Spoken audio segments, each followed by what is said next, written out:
I kind of think that this whole thing of, the entrances and the big TVs and the big pay-per-views where you see a video like that is gonna become more mainstream. I think it's gonna happen like that. So it's his brainchild. Next question? Yes. Hi, sir. Joel Torres from Contralona. I just want to ask you about, do you have any experience giving advice to someone that you feel that it has touched you? Like, what's that advice that you have given to any of the talents here that you think is the most important thing? Really, because I've seen so many loose cannons over the years, so many people that believe that they can break into the wrestling business easy if they just dye their hair or come up with some kind of crazy gimmick. And I'll tell them all pretty much the same things, just quick to listen and slow to speak. Learn first, and keep your mouth shut and learn how to respect the business, and everyone who came before you. And don't ever dog it out there. Wrestling fans will look right through that. They know when someone's just kind of going through the motions versus somebody who's thinking about how their wrestling gear looks, what their physique looks like, and they're giving it their all in the ring, and they're putting it out there. They're taking risks, and fans see that. They appreciate it. Next. Adrian? My name's AJ from the AJ Awesome Show, and I was interviewed with AJ Awesome once. Let's go. And I was wondering if you would do any more matches of this style and the insanity of this match after this one. That would be pretty awesome to me. Yeah, I love to do something different than just your standard wrestling match. So I tend to like these types of matches. John? John Alba, Podcast Seed. Another guy that you were across the ring from was Matt Hardy, a guy who kind of polar opposite of you, where you're mentoring Darby a little bit. He was with Isaiah Cassidy in Private Party. What can you say about the job that he's done with those guys and what you saw from them tonight? Outstanding. I mean, really, they're great guys. I mean, I've been in the ring with these guys a few times. It's always a pleasure. It's always a lot of fun.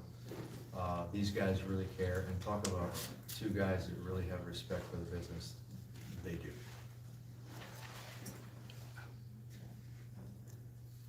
Sean? When you came back, realistically, did you see yourself doing something like what you did tonight?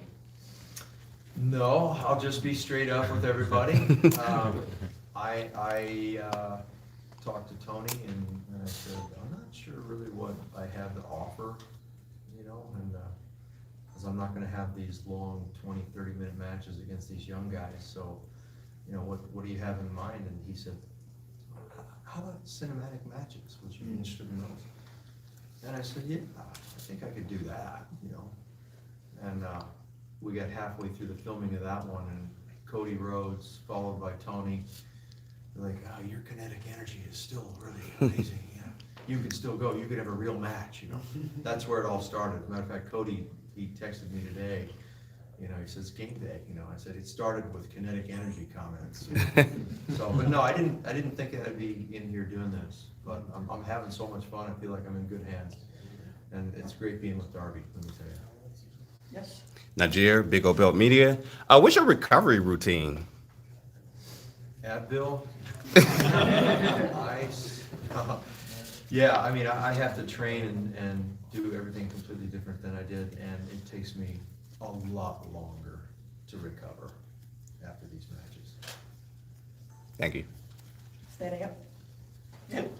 Jose Montesino from Lucha Libre Online. A lot of people compares online comparison between WCW and All Elite. You've been obviously in both places. What you can say about the difference between both places? It's okay that people compares. Is any difference? I think it starts from the top and works its way down. We had a period of time with WCW where Eric Bischoff came on board, and Hogan, Hall, Nash, the NWO, and Buff Bagwell, Lex Luger, the Steiner Brothers, Big Papa Pump, but everybody was kind of pointing in the same direction and marching to the same beat for about a year. maybe 18 months if we're lucky. And that was the best time ever, you know, in wrestling for me. But with AEW, and it started with Eric, and it worked its way down. With AEW, it's Tony Khan. I'm telling you, he's a people person. I mean, I watch him talk with just, you know, the grips, you know, moving cable around, and he really cares about his talent and treats everybody with respect, and he's a giver, you know. So, you know, he's like a player coach almost, you know. You want to perform for the guy. Last question, our student. Spencer Valdez, NSM Today, UCF's student outlet. Garrett Martin, senior editor of Paste Magazine, tweeted out during your match tonight, and I quote, so don't shoot the messenger, "Why does Sting want to die?" What do you have to say, though, to those who kind of doubt your abilities at this stage? We all believe in you, but what do you have to say to any pessimists? I don't know of any. They're out there, I guess. I don't mean that in a prideful, arrogant way. I'm sure that there's always, in my whole career, even when I was a young man, there's always going to be people out there that they're going to hate you no matter what. You're never going to be able to do the right thing in their eyes, and there's always going to be those people. So I think that you know, the wrestling fans seem to be very, very, I'll say it again, respectful, and they see that I'm at my age, I'm taking risks out there, and I want it to be good. I still want to be, you know, an entertainer, and I'm having fun doing it. So, I mean, what would I say to the pessimists out there, or the ones that, I mean, if you can just tune me off when I'm on and watch something else. I'm going to use that. Thank you so much. Thank you very much. Thank you. Showtime, folks.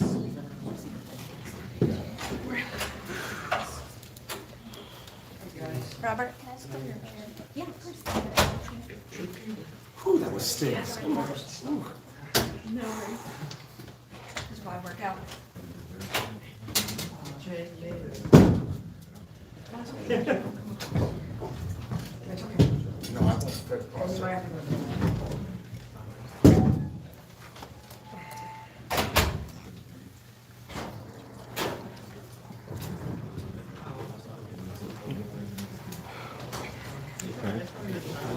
Opportune time for your camera to shut off.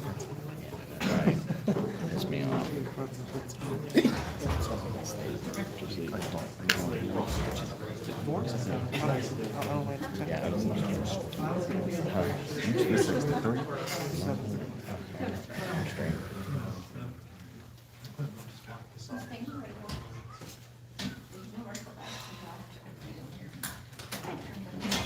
Who's handling the mic? So we have two, you wanted to handle over two of them. Actually, John, Where's that person? he'll be right back.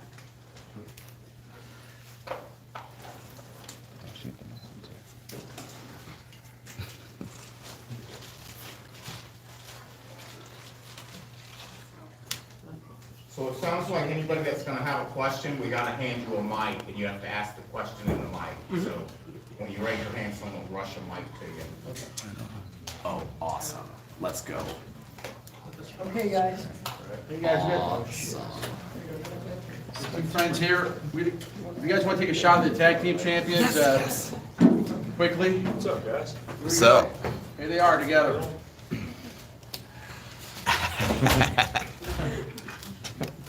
Last picture.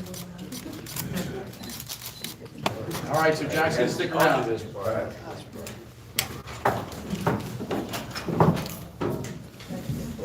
going Hey, guys, let's get the hands up there, please. Okay, no, I will. Hands up, let's go with Izzy. Hi, Jungle Boy, congratulations on such a huge win tonight. Now, during and leading up to the match, we saw that the Young Bucks and Red Dragon had kind of an alliance going on. Yeah. Was there a strategy put into place between you and Luchasaurus to break that alliance for this match? There wasn't so much a strategy. I kind of figured just from the way things have been going that they wouldn't be able to make it through all the way. It's tough though because normally you're wrestling one team. These are two teams who are kind of connected to each other, but also two of the best tag teams in the entire world. So in a way, I'm pretty thankful it didn't last, because that was going to be pretty tough to overcome. Thank you. Yes. What was it like just being a part of that match with two other great tag teams like that? Yeah. And being able to come back and get the victory and all that? It feels really cool. They're just, I've been a part of a bunch of matches I really like, but when you're in there with guys like that, you just feel things at a different level. And physically things are happening at a different level, but also then when you hear the crowd reacting, it's at a different level. And those are two of the absolute best tag teams in the world. So to be in there and kind of just hang with them at every step of the way and then come out on top of it feels really cool. You've had a wonderful run here, obviously, as tag champions with Luchasaurus, but it's obvious that you're very well beloved by the AEW fans. When this run does eventually come to an end, do you see yourself staying in the tag picture, or do you have your sights set on singles run? I haven't thought about it too much. I guess, I'd love to have a singles run at some point, but I feel very fortunate. The whole time I've been in a tag team, I've been able to have some pretty big singles matches as well. I had one with Dax. That was one of my favorite matches of all time. One with Kenny, one with Adam Cole. Yeah. So we'll see what happens. There are so many talented people here, and just so many of the best wrestlers you can find in there. And I just kind of want to get in there with everyone, whether it's tag or singles or whatever. So I guess we'll see as it comes. Okay. Hold on a second. We're gonna have the mics come around, so Leva and Jim can give you the mics. So yes, Leva. Who's the question asked? Next question. Yes, in the back. You get a mic now. Hi, Jungle Boy. Mike Dagger with Lucha Libre Online. So I've seen that you guys have been for a couple of months now. Christian Cage has been a big part of y'all's success right now. How do you feel that Christian has been able to help you guys, grow as a tag team, not only as a tag team, but as wrestlers here in AEW? I was saying earlier about the kind of levels that there are to this, and Christian's obviously been doing this for so long and been very successful, and I think in kind of everything he does, whether it's his promos or his work in the ring, he has a level of polish that a lot of these guys don't have because he's been at it for so long. So he's brought a lot of things to our attention, a lot in the ring, things we never would have thought about really. And I think it's just, he's helped elevate us, obviously not to his level, but kind of bringing us up, showing us things we wouldn't have thought about without him. Thank you. Yes. Yeah. You're here. Hi, Jungle Boy. Spencer Valdez, NSM Today. AEW Revolution marks UCF's first pay-per-view ever. Right. Being that you are still in the tag picture, what does it mean to have been able to successfully defend the tag titles on a first pay-per-view? Yeah, that's very cool. We've had, what was this, our fourth defense, but this one definitely felt a lot bigger than the other ones, obviously. The pay-per-views are always so special. I don't know what it is, but there's always just this crazy energy, and I think I can't think of a pay-per-view that hasn't knocked it out of the park. So to be a part of it in general just feels really cool, but then also to be a part of it first is always great. But I'd love to come back here. The energy was really cool. Awesome, thank you.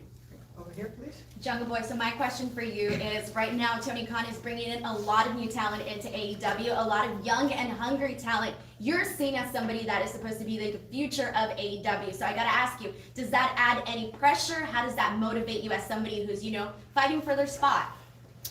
I don't know. It's cool. I don't think about it too much because I kind of just try and focus on what I'm doing. I think if they're bringing guys in who are exciting people and are going to have exciting matches, and I want to get in there with them, I feel pretty good about my spot overall. I feel good about having been here since the very beginning. This is my first choice of where I wanted to go, so I'm glad to be here. And whoever it is, let's see what they're about. Great. In the back there. Jungle Boy, Righteous Reg of the Pro Wrestling Illustrated and Grassy Podcast. The tag team division in AEW is probably the hottest it's ever been in history. There's multiple tag teams, you and Luchasaurus, Private Party, Top Flight. What are you and Luchasaurus going to do to compete with the influx of tag teams and keep those tag team championships? My thing, I like to wrestle a lot, and a lot of guys come here, and I think, not that it's a bad thing, but they're happy to do other stuff. They're happy to talk or do promos. I really want to wrestle, and I want to wrestle everybody that's here, because as you said, there are so many teams. And it's cool to have kind of like a never-ending supply of great athletes and performers. So I really would just like to wrestle as frequently as possible, defend these as many times as possible, give as many people chances as we can, and just kind of keep doing what we're doing. Hi, Samir from Wrestling News Co. Now, if you're talking about giving people chances, is there anybody that you want to face in the ring then? As you mentioned, Top Flight, those guys are pretty incredible. I love that match. We've wrestled FTR in the past, and I learned a lot from those guys. They're very different from us as wrestlers, but I think we picked up a lot of things from them and learned a lot. I feel like you learn more from the people who are different from you, so that's another thing I'd like to revisit at some point. We wrestled the Bucks a decent amount of times now, but it's always great with those guys, some of the best ever. So kind of, I feel like there are so many good teams here, you kind of can't go wrong with anybody.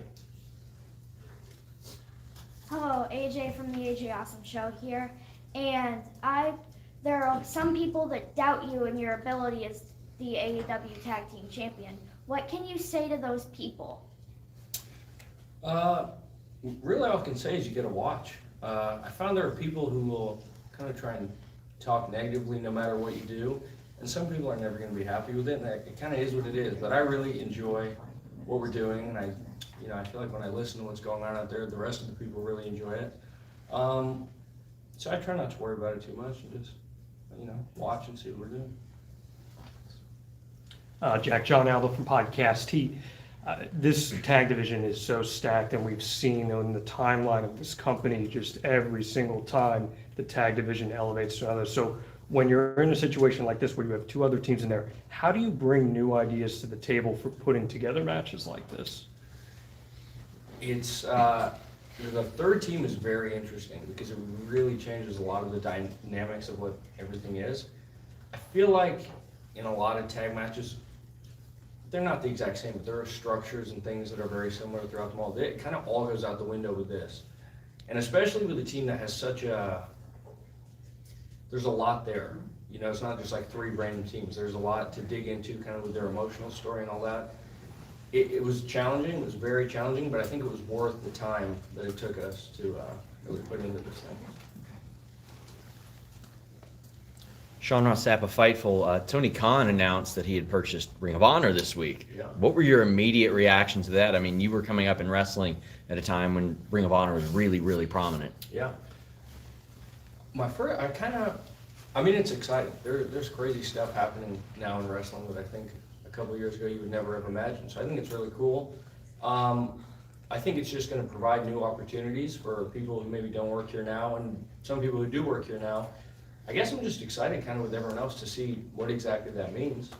But yeah, I don't think there's any way it could be a bad thing. I think it's very cool. Tony's making big moves. He's all about that. So he's continuing to push forward, and I think that's neat. Couple more questions?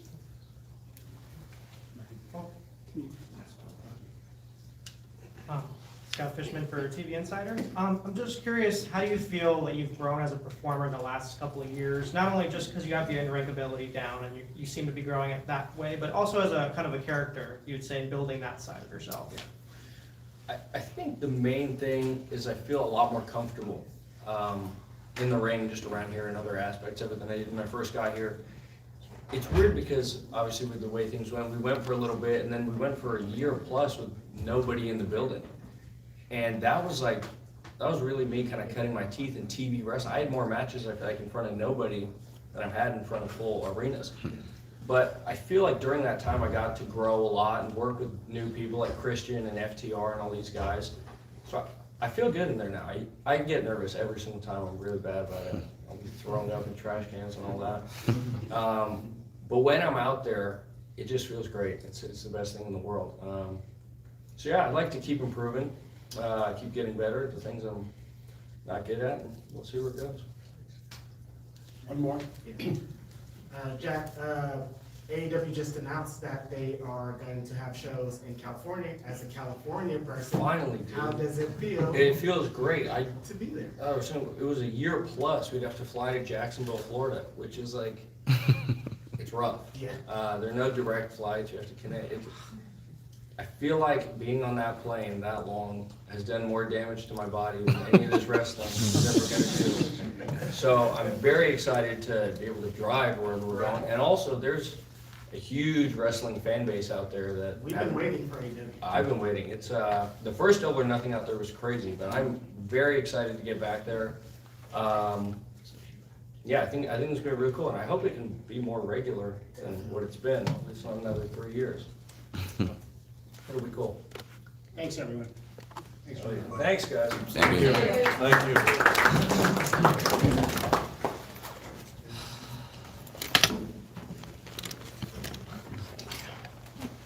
It feels weird to hold an AEW microphone. It does. And where it is, it's crazy.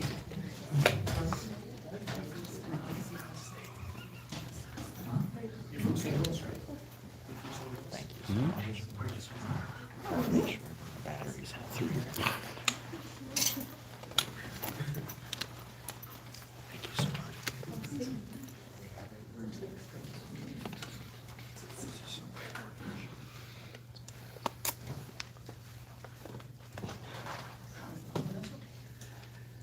Oh, boy.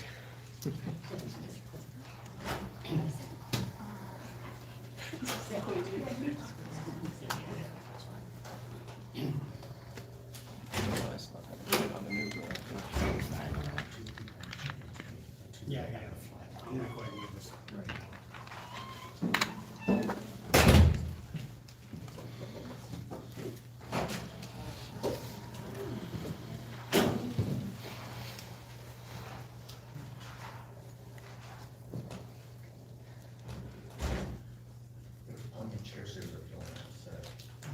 Yeah.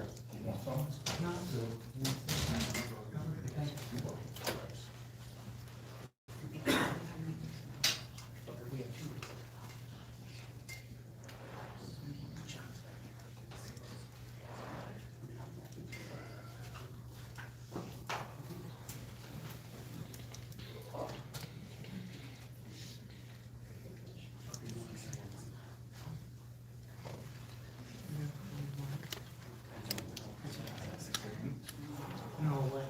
Today.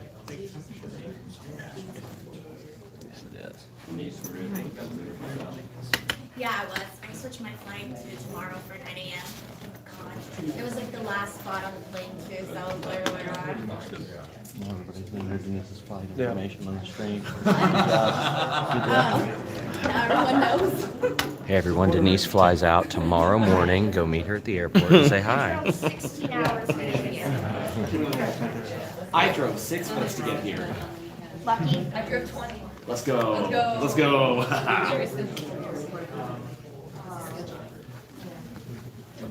I got rock. Then I walked across it. I got rock. I know. So you gonna sleep for 13 minutes? You couldn't get there?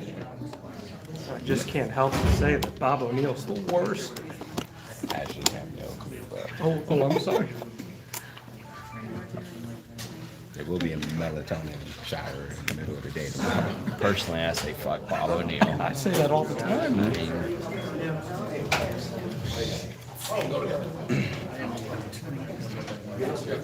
How are you? How are you? Great. Okay, everybody, let's get your hands up. Oh, fuck yeah.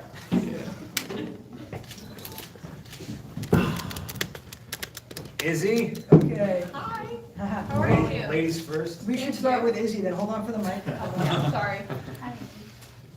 Thank you so much.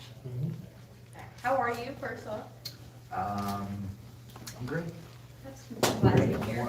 I'm warning you all now, I'm probably gonna start crying at some point, because I'm very emotional right now, but I'm great.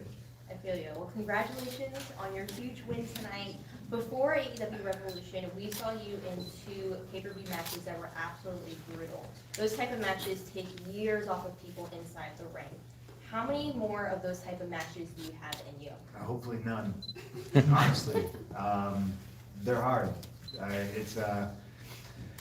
It sucks when just like kismet stuff sort of happens, you know? and it points you in a very brutal direction, you know. I think dog collar matches are stupid dangerous. I'm happy I still have all my teeth, and I didn't even chip one today. But they're very brutal, and it's hard, I think, for fans to understand exactly how brutal they are. You know, I think most people have been punched in the face once or twice in their life, so they can kind of relate to that. But having like, you know, 12, 20 feet of loggers chain attached to your neck, it sucks. And it's one of those why am I doing this moments. But it's just kind of a love letter to Roddy Piper.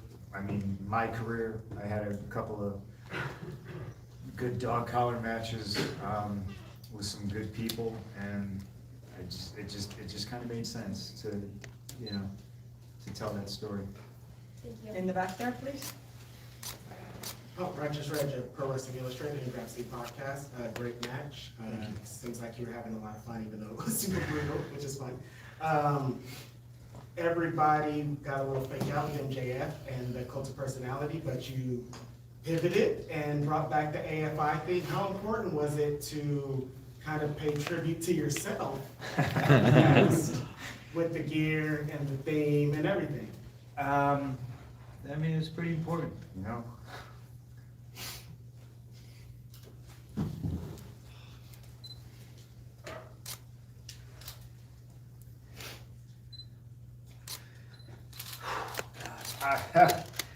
I loved ROH so much, you know, and I can't explain how happy I am that like my footage,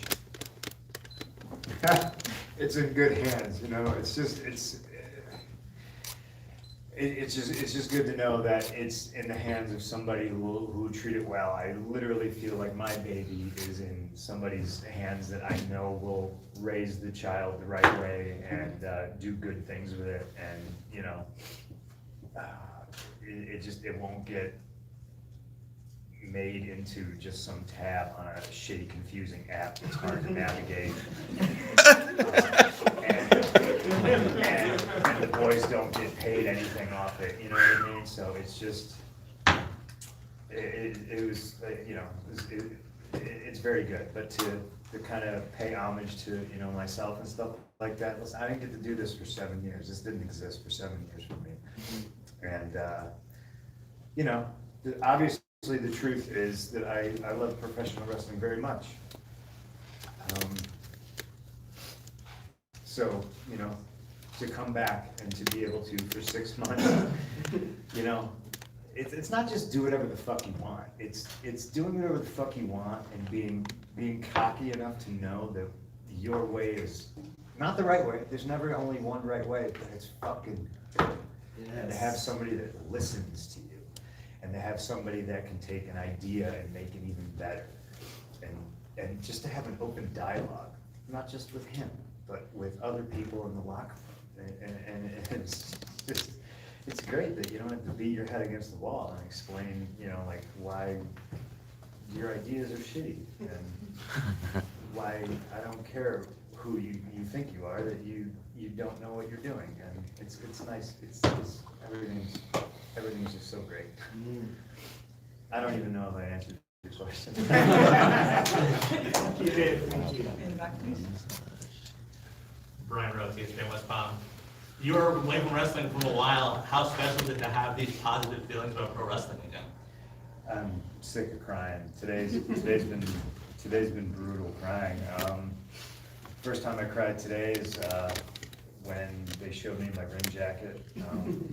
Then they replaced the skull and bones with silhouette of Larry. I started crying.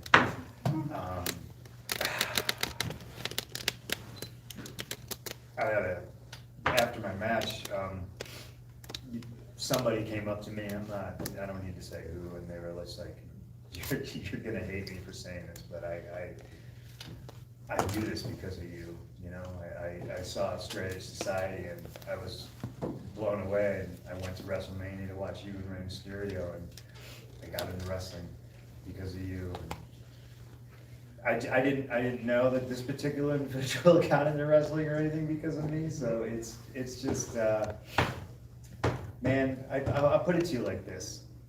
I love Bret Hart, and Bret Hart's career was cut short, and it's a goddamn tragedy, because there's people that go over to Saudi Arabia, and they get paid millions of dollars, and, you know, that should have been Bret. You know, and I just feel super fortunate and grateful and appreciative that I got a second chance, you know? I'd give it up in a heartbeat to give it to Bret. But I'm gonna enjoy it, and I just love that motherfucker so much, you know? Like, he's the greatest, and he was right. He was fucking, Bret Hart is always right. Nick? Punk, you, thank you. Punk, Nick Hausman with Wrestling Inc. You participated in a very emotional Esquire piece in the past week or so, and I think Yeah. it showed a lot of people a different side of you that I don't know that I ever expected you to do that and put that out there like that. How did you get sold on participating in that, and what does it mean to you to have the full story, at least from your perspective, the perspective of many others in your life? Oh man, I don't know if I don't. It's not the full story. All that stuff is really, really hard to talk about. I don't like talking about myself, like, you know, and especially about all that stuff. But again, I think it's pretty important to illustrate that I came out on the other side. You know what I mean? All that shit could have destroyed me, you know, being unjustly sued, and, you know, a lot of people could have stood up, said something, helped out, you know, but they didn't, because, you know, they value their jobs or whatever. And, you know, a lot of them are now fired and work here now too, so that's always interesting. It's just important to show people that, you know, recognize when you got a second chance, jump on it, and be grateful and appreciative, you know. I think so it's important to tell those painful stories. Next question. Jose Montesino from Lucha Libre Online. First of all, I wanna thank you. I have this tattoo here. I tattooed this when I have 14, 15 years old. I'm gonna explain you why. I'm just gonna keep crying, it's cool. I was in high school and I was having a lot of issues with people. I was realizing that I have a lot of issues with people too. I realized that society was having a lot of issues, and watching you raise your voice helped me to be the guy that I am today. With that being said, who do you see in the back and you say, hey, this guy reminds me of me when I was beginning? I mean, I just look at like every single young kid. I think there's a lot of young kids back here. They're barely 25. You know, some are teenagers, and I think it's important to treat them the way I wanted to be treated by people that were in, you know, management roles and abused them. You know, I think it's important to listen to every voice back there, and again, my way's not the right way, but, you know, we can always talk about stuff and figure out what the best idea is, and I try to just kind of lead by example. I don't, you know, I never pretended to be a leader or anything like that. I just try to treat people the way I wanted to be treated, and I hope that they can, you know, maybe learn from watching or asking questions or stuff like that. There's a lot of people. I'd waste all your time because I would just literally name everybody in the locker room. You know, I do think, just from a youth movement standpoint, AEW is in really, really good hands. Niger? Front row?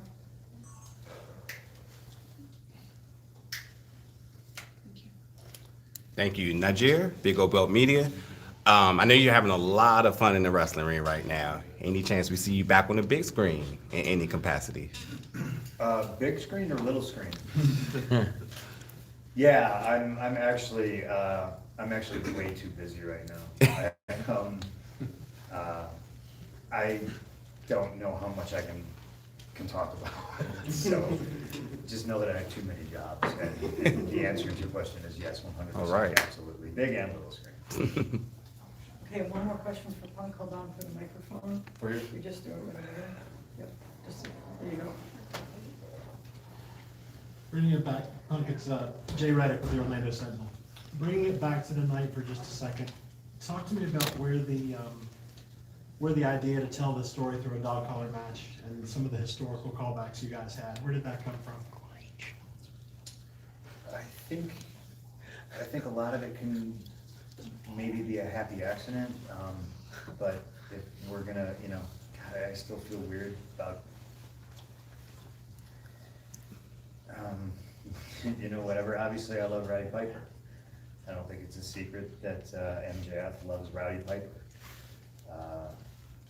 I think it's important to, while telling, stories, you can always go back to the bedrock of professional wrestling. And I think especially now that we live in such a weird time where there's professional wrestling fans, and then there's the weird WWE fans, and that's all they've ever seen. So they actually, it's like they don't know other stuff exists, and they don't know that there's other ways of telling stories and doing things, and so everything is just a love letter to professional wrestling. I think sometimes I can maybe be a little too cute for my own good, but I'm having the time of my life, and I think Roddy Piper was one of the greatest of all time. I think Bret Hart was the greatest of all time. I think, Randy Savage is the greatest of all time. And there's a company out there that likes to spin their own yarns and have revisionist history about who truly is great and who, never existed. And we don't do that here. We don't pretend we live in a bubble. We live in the real world. So, Roddy Piper's my hero, and I wish he was here, because I would really like to see how disappointed he is in me right now. Thank you very much. Oh, is that it? I'm done? You can do more. You can do Please. I'm gonna ask Sean why I haven't blocked on Twitter. I don't know why. I Must have said something tweeted really you about Joe Kenda. You talked about Discovery Channel. I swear I didn't. There's no way I'd block you, because did you insult Joe Kenda? No, Joe Kenda's the legend. Are we? Am I wrong? I'm not blocking you. Just go ahead. Okay. Well, I mean. For the mic, hold on, guys.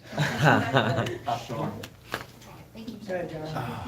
Whatever you go to, as long as you want. So Look at this guy. we see you emotional now. We see you emotional now. How were you when what was your reaction when you found out Tony was buying ROH? Because that had to be a pretty special moment. Like I said, I was relieved, because obviously, let's talk facts. It was either Tony was gonna buy it or Vince was gonna buy it. And I don't want Vince to own any of my footage. He owns enough of it. He owns enough of it that I don't get paid off of. People need to understand that when I left, I was asking questions about the network, which had not been launched yet. I was saying, how am I gonna get paid off this? We don't even understand what the pay scale is. I don't know if I get paid off a gate for a pay-per-view, off a buy rate for a pay-per-view. You guys already just throw darts at an imaginary board, and you pay me whatever you want. I still get royalties. That's the only hard copy thing I see is DVD sales. So once all the DVDs go away and you're just putting stuff up on the network, I'm not getting paid. Or am I? Tell me, let's talk about it. Oh, my guy, you're good. Oh, yeah, don't worry about it. They couldn't tell me. And now I've watched my royalty checks, which I still get, dwindle to nothing because they just put everything on the network. And the boys don't get paid. That's not just me. That's everybody. That's criminal. You can hand the mic to John. Hey, John Alba podcast team. I think a lot of us would agree that pro wrestling is kind of at its best when you emote something and the fans feel with the match that they're watching, and your feud with MJF was full of different individual moments like that. when you look back on this, how proud of the story that you told are you, and what was your experience like working with Max? I'm super proud of it. I do not say this lightly. I could be done again, you know? I wasn't having so much goddamn fun. I feel this was taken away from me. I feel I got a second chance and I came back, and, you know, being the best is a subjective thing. I think some people, you know, I think Brian's the best. I think Brett's the best. Some people think I'm pretty good. But to be able to come back after 7 years and knock the dust off, I think I did pretty fucking good for a 43-year-old guy who didn't take bumps for 7-8 years. And I'll pat myself on the back for that one. You know what I mean? I'm still not as old as, damn, what's his name? Who's in Roadhouse with Patrick Swayze? Huh? Terry. Not Terry. Sam Elliott? Sam Elliott. Sam Elliott was 45 in Roadhouse. I still got You're not time. as old as Terry Funk. I still got time. But yes, I do that. I wrestled Terry Funk when he was almost 60, so I'm okay. I'm doing good. I'm doing good. Okay, one more right here. Hi, my name is Justin from the Wrestling Classic. First things first, I want to say I started that page a month after you left, but it was because of you I got back into wrestling, so thank you. I'm sorry. Also, I apologize that's the page MJF said got him to want to drive home and wrestle because... It's fine. That was my bad. Max, you know, yeah. He owes me a lot. But that being said, secondly too, I want to say as a Canadian, I'm very happy how much you love Bret Hart. That's really cool. But lastly, at the end of the match, you kind of made a signal that you want to go for the championship. Is that something we'll be looking forward to soon? I think so. There's people that want to wrestle here, you know, just for wrestling's sake. But after a while, you know, you gotta. I don't know if I have, I don't know how much time I have. I don't know how many matches I have left. So if I'm not working my way towards the title shot, if I'm not trying to be where Hangman is, I don't know what I'm doing. So I do think that is something that might happen. Keep your eyes on it. I don't know. There's a ranking system here, so I think I'm doing pretty good. And we'll see what I like Hangman though. See, that's the problem, you know. It's a lot easier to wrestle somebody when you hate him, but I like that cowboy. There we go. Joe. Thank you. Hi, Joel Torres from Contralona. Every day we learn something different. Did you learn something working with Maxwell, and what's that thing that you learned that you can share with us?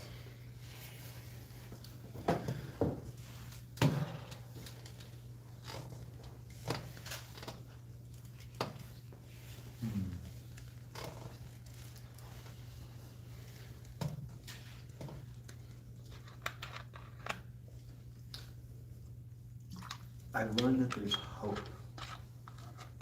because there's kids just like me who love the business for all the right reasons, and just kind of love the classics, you know. It's like kids still start garage bands and play Ramones covers, you know what I mean? And you know, fuck them, but Max is one of those kids. You know, he it's weird, right? Because he's a kid who grew up and he was a WWF fan, but he's kind of a savant, because he went back and like he watches like some of the most obscure stuff, and he loves all kinds of wrestling except for maybe New Japan. I think he hates New Japan.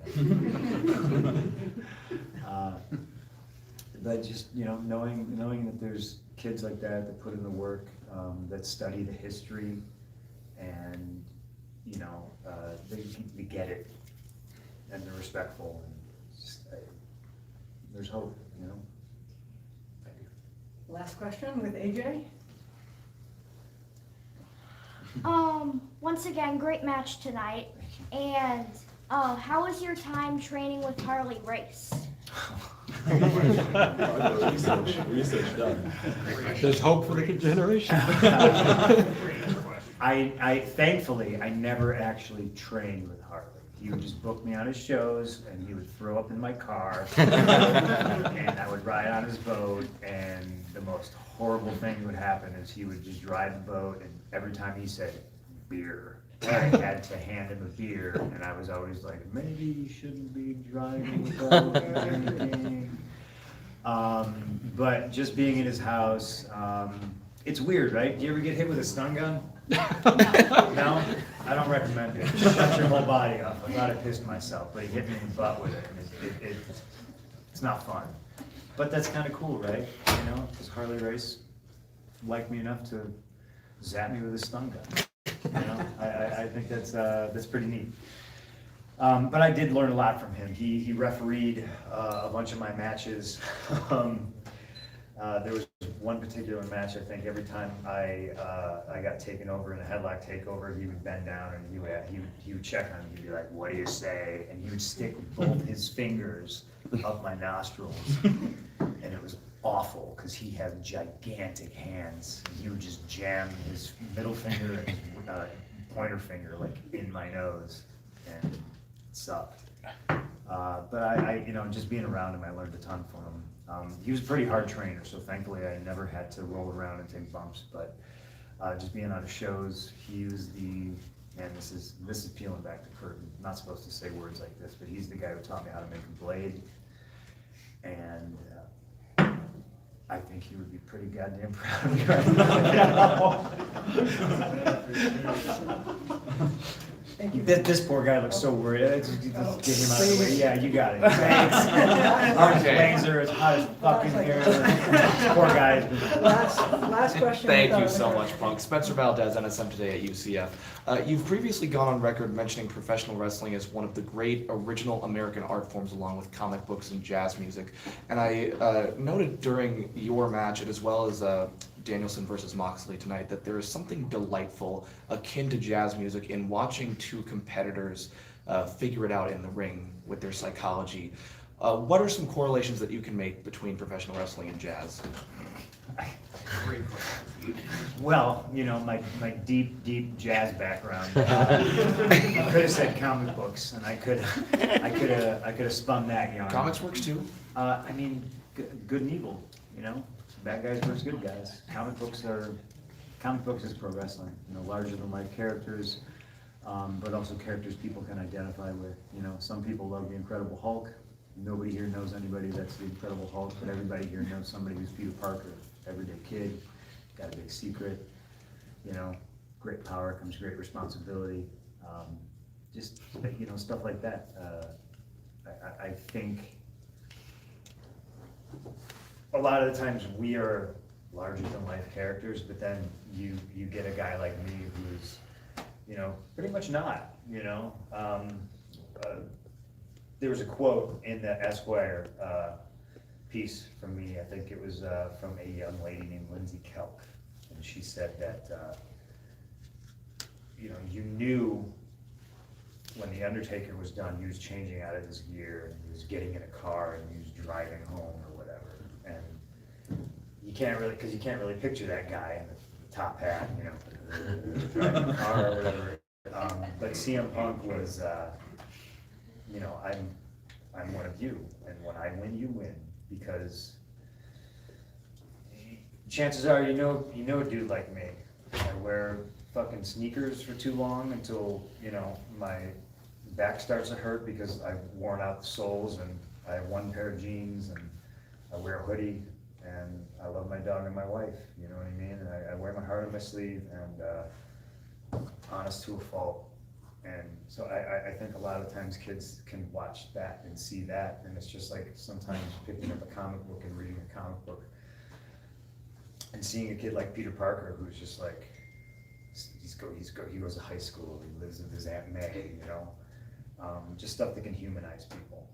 So I think that's how those two things are similar. And jazz and pro wrestling, you got me and you got Brian right now, and you told us to go in the ring and wrestle for 30 minutes, we'd be like, yeah, fine. We don't gotta talk about shit, just like a good jazz musician. You can get up on stage, never meet the bass player, doesn't know who's playing drums behind him, and can just do whatever. Go. Awesome. Thank you very much. Thank you. Thanks, guys. Thank you, guys. I appreciate everybody. Thank you for doing what you guys do, and thanks for coming to the show. Thank you. Thank you. Thank you so much. I'm sick of crying.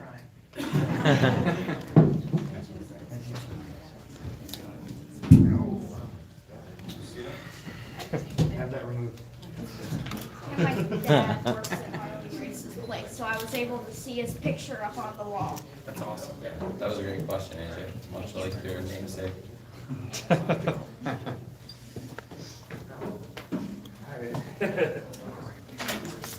What's up? Hello. Sorry about that.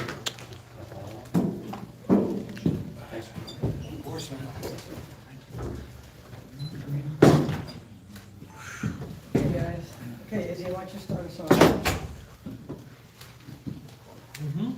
Hi, Hangman. Congratulations on your win tonight. Oh, thank you. Of course. Now, we saw during CM Punk's match that he did motion that he lost a title shot. Does that frighten you at all, knowing that you still have the biggest target on your back in AEW? Frighten me? No, excite me, yeah. Of course, a good portion of our roster I grew up watching. He, of course, is one of them. See, his entrance tonight was incredible, chills down my spine. So I completely welcome it, if that's what he said. We'll find out Wednesday. So. Thank you. Yes, in the back.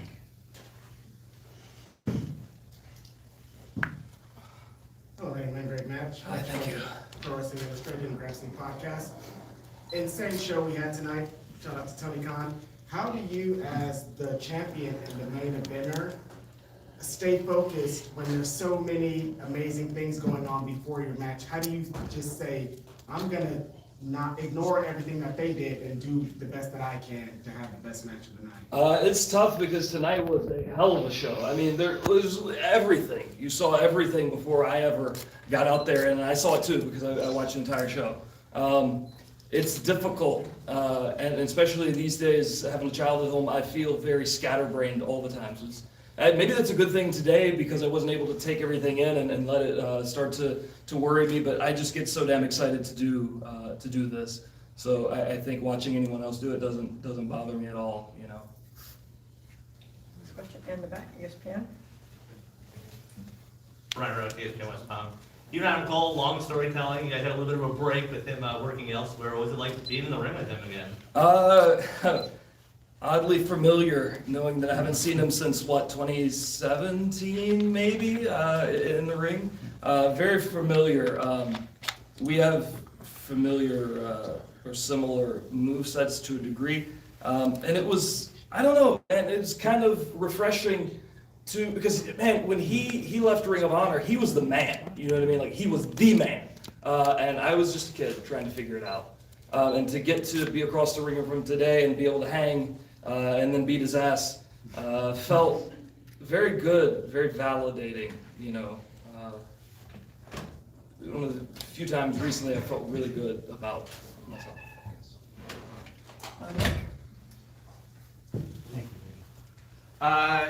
Congratulations. Thank You you. just brought up Ring of Honor there. You obviously cut your teeth there, and now Tony owns it. What would you like to... What? Isn't that crazy? I had no idea. Yeah. What would you like to see Tony do with Ring of Honor? You know what? I could give you 1,000 different ideas, but the truth is, honestly, whatever the hell he wants, because I think he has a very good track record with what he's done with AEW. So going forward, I trust this man with Ring of Honor, and I really do. I care a lot about Ring of Honor, and I trust Tony with it because I know that he does too. He knows more about Ring of Honor than I do, I'm sure. You know, and I worked there for a very long time. You know, whatever your intentions are, whatever your plans are, whatever you end up deciding to do, hey, and that's a lot more people who, you know, will have a job in wrestling. And that's one of the big things I was excited about with AEW, because I knew, you know, all my friends who, you know, were just trying to scrape by would would be able to make a living doing this, and that's really the dream. So to continue that, I mean, that's a blessing. So I'm happy no matter what. Yeah. Thanks. Right there, Leva, in front of you. Jose Montesino from Lucha Libre Online. First of all, congratulations on this Awesome. match. You said that you beat one of the men from Ring of Honor, and now you have on the list, you beat Kenny Omega, you beat Adam Cole now. We know that you and CM Punk will be a great match, but outside from CM Punk, who do you have in mind on defending that championship? And how it feels to have all the pressure in the world?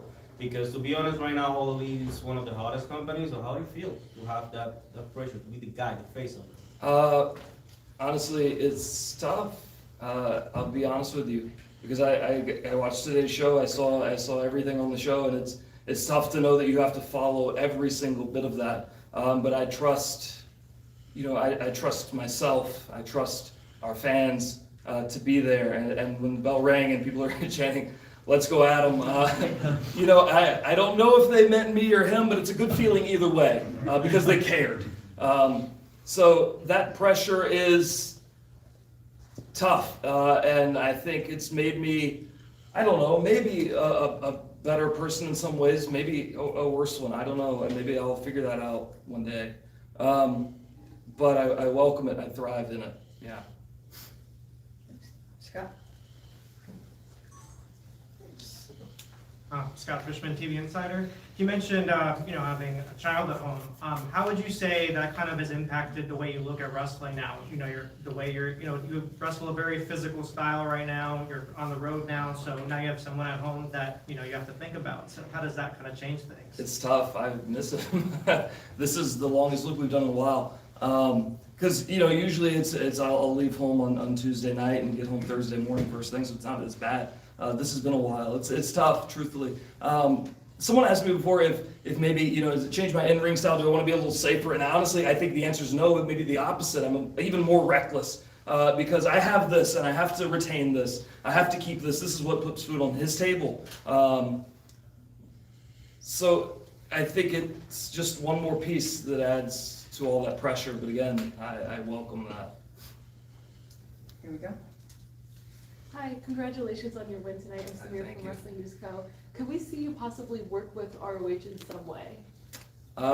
Sure, I'm completely open to that. I have, again, I have no idea what Ring of Honor will be going forward, so I have, no idea. I can't, it's kind of hard to say anything there.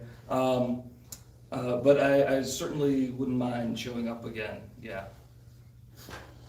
Hi Adam, Denise Salcedo, Instinct Culture. So I want to ask you, because obviously we were there when you won the title and we got to talk to you, and you've had battles, with Lance Archer, Bryan Danielson, etc., now Adam Cole. So my question to you is, have you surprised yourself in terms of the champion that you have become? Maybe so, yeah, maybe a bit. I always, I would even say, not even my whole time in AEW, but not even my whole career, my whole damn life, I just imagined what it would be like to climb that mountain and win the world championship. And I did it, and I never really thought about what would happen the next day. And that's been tough. It's an adjustment because now I'm not sure, beyond holding on to this, what the monumental goal in my life is, other than holding on to this. Have I surprised myself? Sure, yeah. My body's surprised myself as well. I'm very surprised. I can still use my arms. But yeah, it's been good. It's been rewarding too to hear people still be there for it after such an emotional roller coaster ride that they've been on to winning the championship, to still be there with me, knowing I've climbed the mountain. Now they want to see me stay on top of it. That's rewarding. John and then AJ. Hangman, John Alba Podcast. I think a lot of people resonated with your journey because you were very vulnerable and you were very transparent, the anxious millennial cowboy, all that stuff. And we see you now using your platform, talking about LGBTQ+ and promoting other things like that. How do you feel you're making usage of your platform as champion for advocating for other causes? I don't know. I hope I do a good job. I mean, I want to stay champion forever, but more than anything, I just want to be a good person. You know, anytime that, you know, I could put something out that someone could donate to or anything, even maybe just humor, you know, some people, I feel like I change my mind a lot when someone can make me laugh. If you can make me laugh, I'm more likely to listen to you, to believe you. And if, you know, somebody thinks something's funny, that's great. Maybe I can change a mind or two. You know, I don't know. Not to think loftily. I certainly don't. I promise you. AJ from the AJ Awesome Show here. Oh, hello. I recognize you. It's been a while. Being teamed on with Red Dragon and Dark Order coming out to save you several times before, how has your relationship with Dark Order changed for the better or the worse while you've been the champion?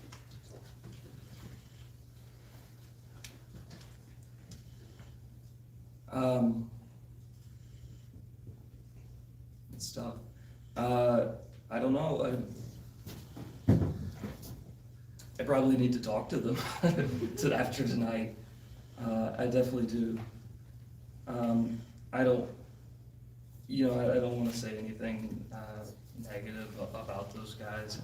I don't know, maybe it's not a good idea to say too many negative things about myself, but I certainly, when we're done with this, I hope they're still here. I can find them, Alex at least. I don't know, sorry, it's not a very straightforward answer. I don't know that I have one. Yeah.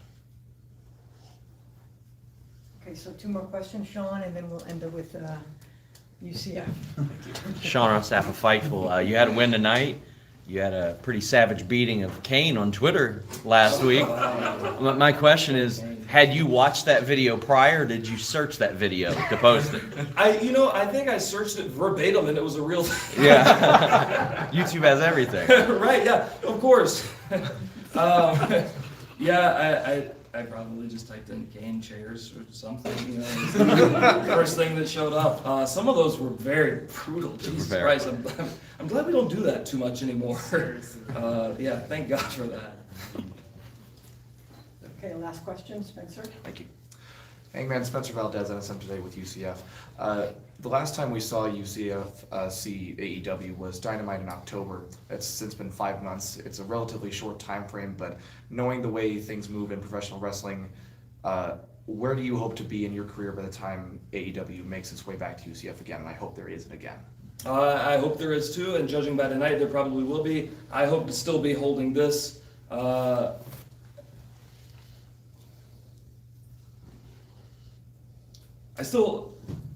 hope to still be holding this and feel a little better about some things here and there. But yeah, I hope to still be your AEW World Champion by the time we come back. Awesome. Do we have a comeback? I haven't planned a date back yet, but I mean, hey, well, you know, definitely want to come back here. It's been great. It was great for TV and it was amazing for the pay-per-view tonight. Sold out crowd as well? Yeah, they were tremendous crowd. It was sold out, and capacity crowd, and great support for Rampage also. So I loved it here. Thanks. Thank you, Hangman. Cool, thank you guys, appreciate it. I'm literally gonna go to the airport. No, you're good. You're good. Thanks. Thank you.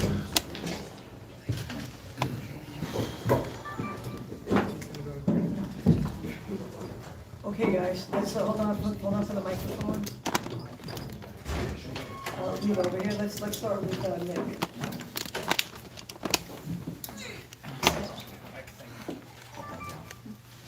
Thank you.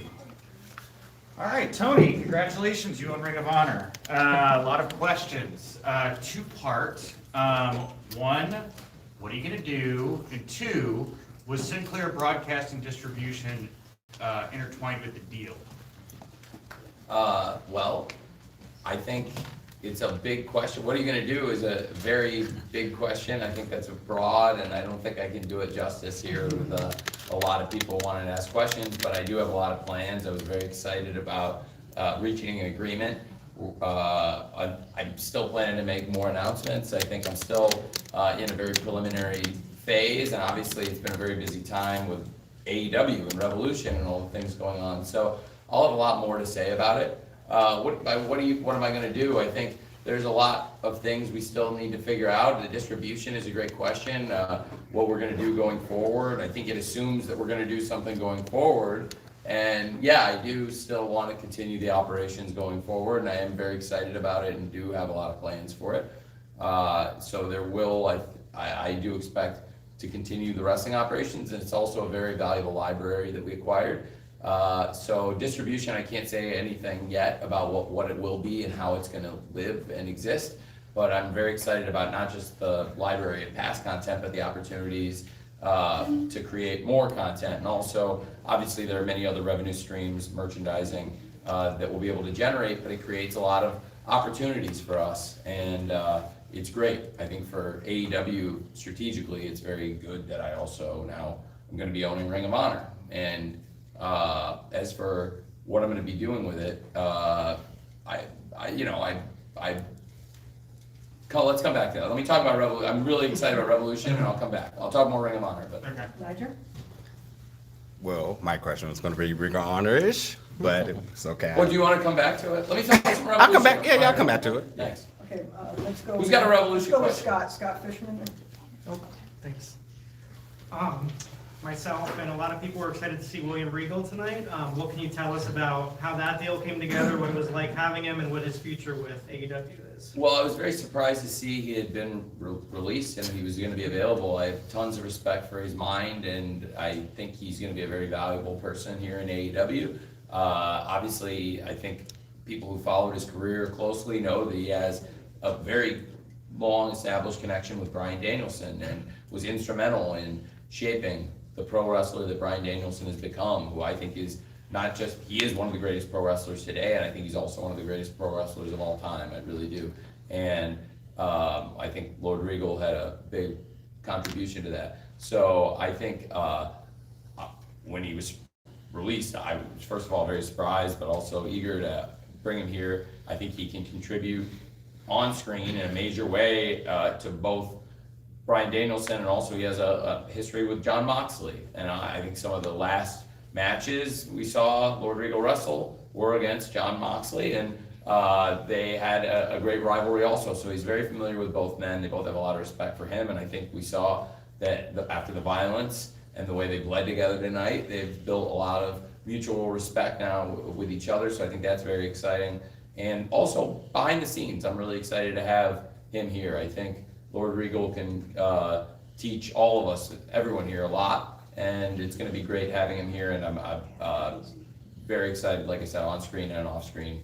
It came together very recently, and it fits very well, I think, with what we're doing here in AEW all around. Thanks for asking. Izzy and then Dave. Hi Tony, Izzy from the Hot Side with Izzy. Congratulations on such a huge night. Now leading up to Revolution, we saw a music album come out to celebrate Black History Month. Last night, fans got to witness a concert featuring Josiah Williams, Mikey Ruckus, and many others.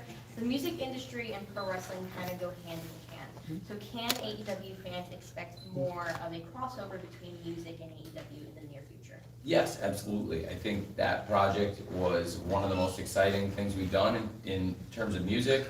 And some of those songs have now made their way on screen for us also. And also, in addition to that, I think I'd like to continue collaborating and hopefully put out more content with those artists, and we have more ideas for songs as we continue building the roster. And we've had a lot of great music crossovers.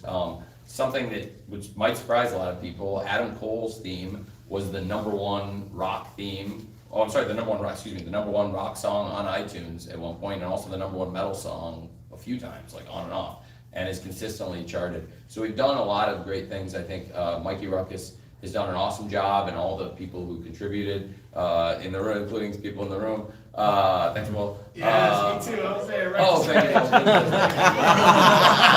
you. Sorry. Will and I talked to Will a good amount, honestly, to be honest, because, and I'm sorry, Reg, because I don't know you as well. Will, I was excited because if you don't know, Will is also excited. I'm excited to have him here because he's related to Swerve, who signed tonight, and I was pretty excited about that also, and so that was great. And he's tremendous. And speaking of the event that you just brought up, he was here last night for it, and I tried to, yeah. But I think people had a good idea he was probably going to be coming here, and I'm a huge fan of his and have been for a long time. And I know, Will, you speak to his greatness. But so anyway, I very excited about all the people that worked on that project, and also, like I said, I think there's a lot of opportunities, and we've gotten also collaborated with a lot of artists on like using licensed themes, and I think there's been some good ones, and like the Orange Cassidy theme is and obviously the Cult of Personality is huge for us, and Ruby Soho has a great theme, and also tonight we saw that one that Darby Allin's theme is a licensed theme even, which is a great theme. A bunch of really, really good ones, and Hook has a great one also. So thanks for asking. I think there's, in addition to licensing music, we ourselves can create more content for a diverse array of wrestlers and with a diverse array of artists. Thank you. Thank you. Dave? Hey, Tony, thanks for everything tonight. Thanks, Dave. Great night. Thanks, Dave. Watching Punk get emotional just before, what are you feeling watching him fall back in love with pro wrestling again? It's the best. I was starting to see it before All Out, and I don't think I could be any happier with where we're at now. He's been here now for 3 pay-per-views. I think his matches have been tremendous, and the pay-per-views have been tremendous.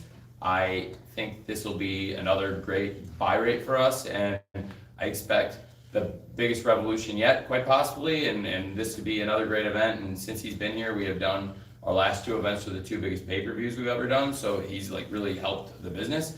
But for me personally also, it's been really great for me because he got me so excited about that time going into All Out. It was really fun collaborating with him and building something special, and I'll never forget coming up with what became the first dance with him, and then finding out we actually were able to get it on a Friday, and I wasn't even planning to do that show live first, and then it was like, okay, we could do that, we could do a Friday live Rampage, and I had a lot of things planned for the first one with Kenny versus Christian and everything, and Britt versus Red Velvet in Pittsburgh, and a really huge show top to bottom, and I on the second show had some things I wanted to do, but never going into it did I think at first that's what we would be doing. So when that became available, we figured that out, and I'll never forget going to the TV and telling Darby, I just have one thing you gotta say, and the look in his eye, I'll never forget when it was, this is where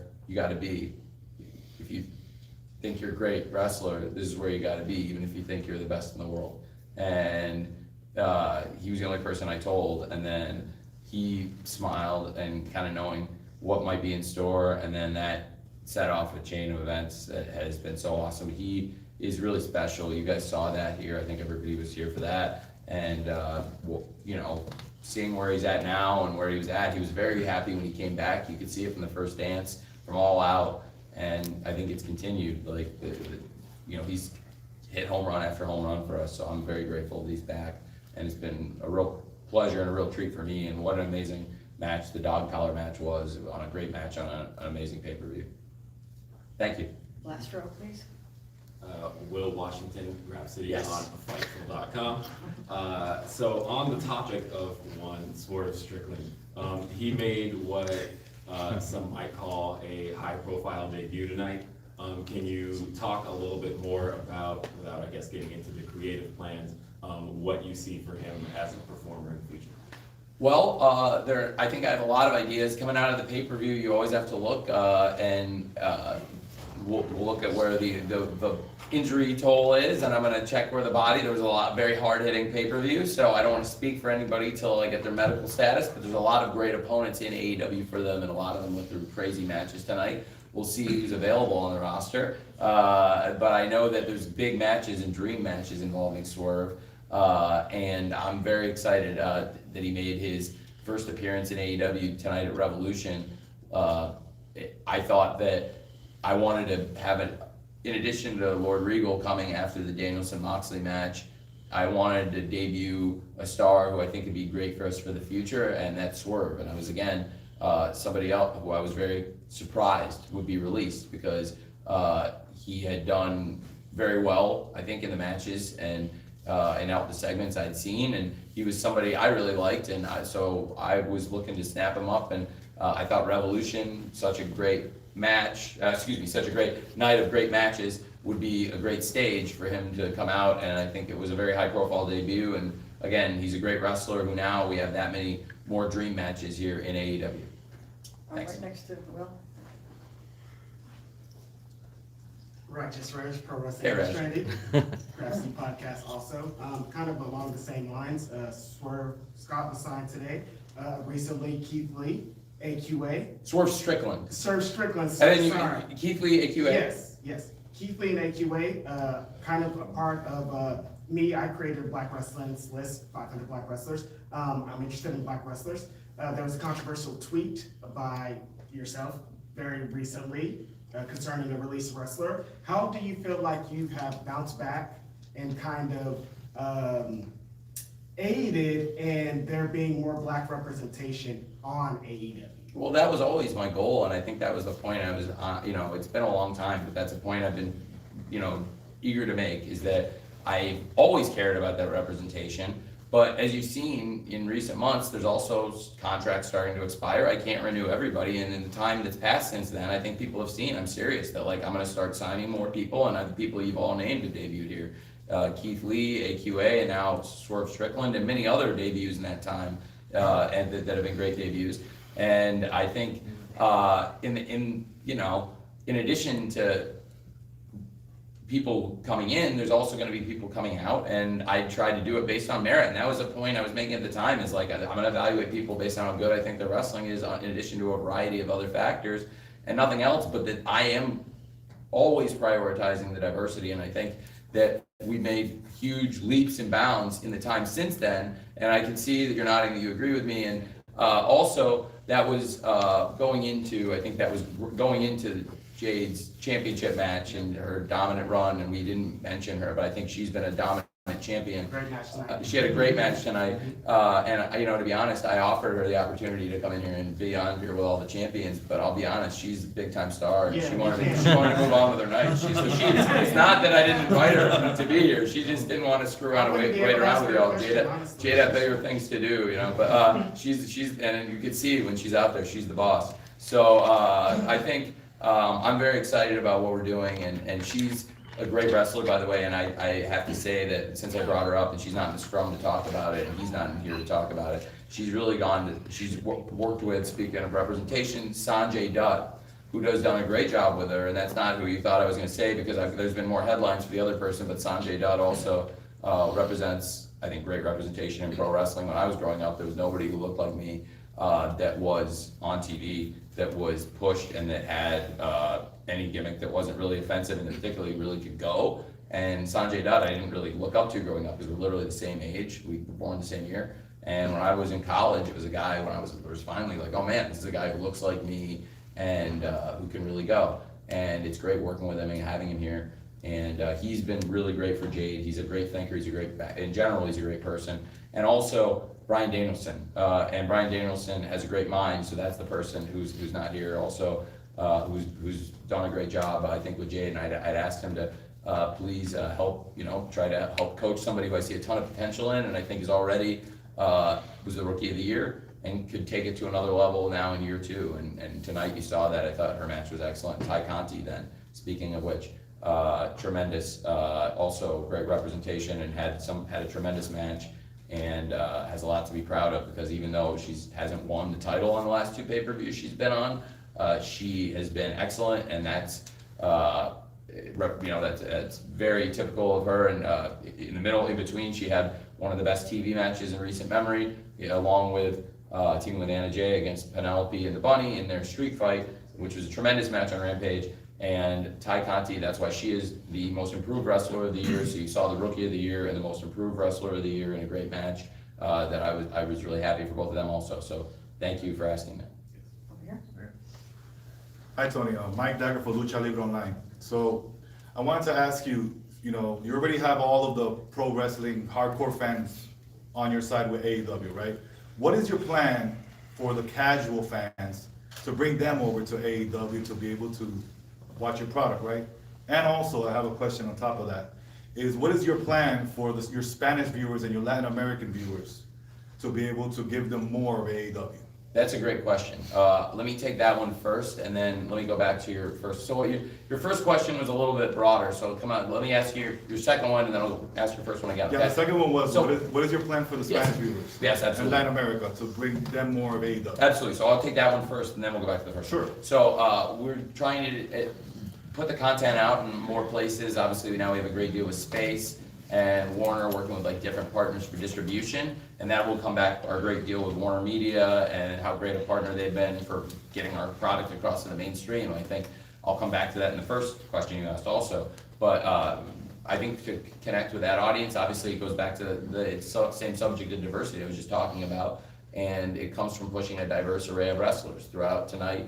You saw that, and definitely it included a lot of great Latino and Latina wrestlers. And Ty Conti, I just mentioned, what an amazing match. It's no secret, her boyfriend, Sammy Guevara, is the TNT champion.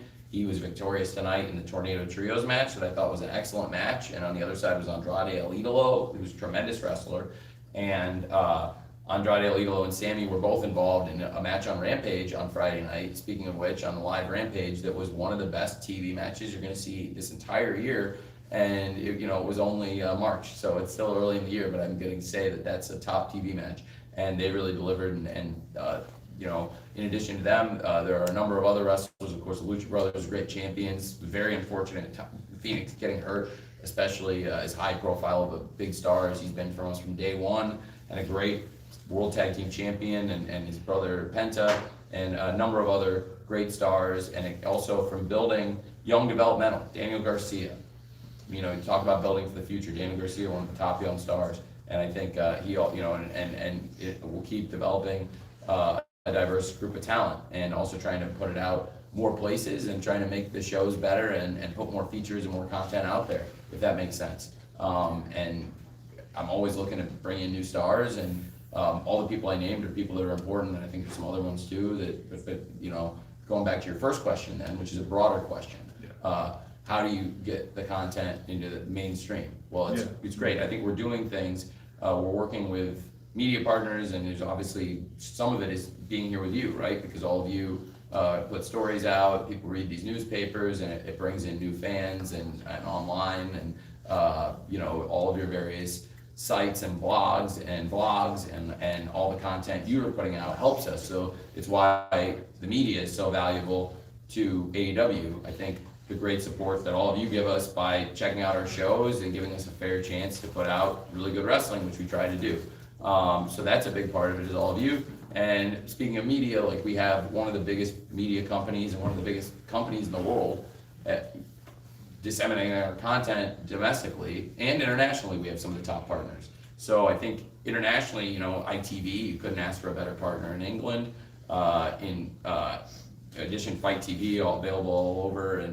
But for the mainstream, ITV is a great platform. TSN is a channel that people watch in Canada on a regular. And then here in America, where the lion's share of the revenue is made, we have a great relationship with Warner Media, and that's where TNT and now TBS also, it's so good for us. So speaking of what you said, we had a great audience on TNT for many years, and because that audience was so good, they gave us a second show on TNT, and then we were able to move to TBS, and now we have a flag planted on both channels with the Dynamite on TBS and Rampage on TNT, plus another Battle of the Belts, which was, our first one was very successful, and there's more Battle of the Belts on TNT. So by being on such a big channel, it's helped us create an interest in a wrestling company in the mainstream that there hasn't been in a long time, because there hasn't really been another wrestling company that had this kind of TV deal in 20 years. So all you guys are needing is a streaming service, right? I can't comment on that. I think there's a lot of things happening. It's a great question. And that's very fair too. And that would be another great thing, because with TNT and TBS to add a streaming service, that would be wonderful. But that's not all up to me in terms of, I think there's a chance to work with the great media partners we have and hopefully create something. And now, going back to what I said about Ring of Honor, now I would own a great library, and I think we've created hundreds and hundreds of great hours of content, and now on top of that we're adding thousands of hours of also great content. So it's a great opportunity. So I think a streaming service would be good, excuse me. But I can't say for sure. It's not 100% in my court, if that makes sense. Appreciate the time. Sure. And we've talked about Revolution a good amount, so some of the Ring of Honor people I didn't get to, I'll field questions about both, but hopefully there's still some Revolution because it's such a great night. Thank you. Steph? Hi, Demi, Stephanie Juice with the Revolution question. So, earlier in the week, I asked you about ordering the card because it was so stacked and so many big matches. I want to see what you did with it tonight, and I thought like you made really good choices with how you started off with something as hot as Jericho and Kingston as well. What do you think about how you put the order together, and what have you learned since doing AEW about how to order a wrestling card that you might not have expected as a fan watching? That's a great question. I really try and work with different people and, build a flow to the show, and I thought this was a perfect flow to the show. I really appreciate you saying that. I thought it was a perfect night too, and thank you. I wouldn't change a thing about it, and that's good, because I'm hard on it, and sometimes after the TV shows, I'm kicking myself because maybe I would change an order, but recently it's been going really well, and the fans seem to agree with it too, because we've done 126 episodes of Dynamite, and the last 4 weeks is the highest run of the fans have ever voted on Cage Match. So the Dynamite the last 4 weeks, people really loved, and Rampage also was killer, amazing show this week, with that, especially with that three-way match. So we're on a great run of TV. So I do feel like pay-per-view and TV, I do think experience has been very valuable. Like I said, doing 126 episodes of Dynamite, doing 31 Rampages, and now this is a dozen pay-per-views, and the last couple have been our biggest buy rates yet, and I think, again, experience doing more of them helps. And like I said, talking to people and talking to the wrestlers, talking to the coaches, getting feedback. What are we, talking to individual wrestlers, like, what do you have planned? What is your game plan? I'm not, you know what I mean? I'm not gonna leak or tell her. And we need to make a good plan for the night that's a good flow for everybody. And absolutely, I'm glad you mentioned it, because Jericho and Eddie Kingston had an awesome opening match, and I thought it was a perfect match to open the night. So that was one I felt really strongly about, and the rest of the card, it came together. It was like a puzzle. I was up late last night still thinking about it, but I think it came out right, and I wouldn't change a thing. So thank you for asking. Jim? Jim Barcelona with Miami Herald. Hey, Jim. I'm just curious because you're such an analytics type of person, and is it just about the pay-per-view buys, or are there other analytics or things that you look at later from a show like tonight? The crowd was very hot, the matches were excellent, but are there other things that you look at? And then real quick, if there's any update you can give on Paige Van Zandt, and if she's training and what she might be doing with AEW. Great. Well, I can give updates on both. So going back to the pay-per-view first, yes, there are a lot of metrics. The buy is a very, very important metric, and I think that's where the most revenue is going to come from. But the live gate was tremendous for us. We've been doing really well at the live gates. We have a sold-out crowd tonight, and this weekend was very successful for us because this was a very economical thing, and it's also great to make connections, build fans for the future by being on a college campus this week. And we had great support from the college, and obviously great support from the students here. And I think in addition to that, and the gate and the merchandise and all the opportunities to build fans for the future, which, like you said, the crowd was hot. It was great. They were great from the first match, Eddie and Jericho, down to the last match, Cole and Paige, and everything in between. I mean, it was a really great night here. And they went crazy when they saw Lord Regal. They were great for Swerve, and they were awesome in all the matches. And so I thought that was something that, we've really got a great city here, and these are hardcore wrestling fans down in Orlando. Honestly, like it's built a hardcore base, and it's awesome. And people came from all over the world to see this show, which was excellent.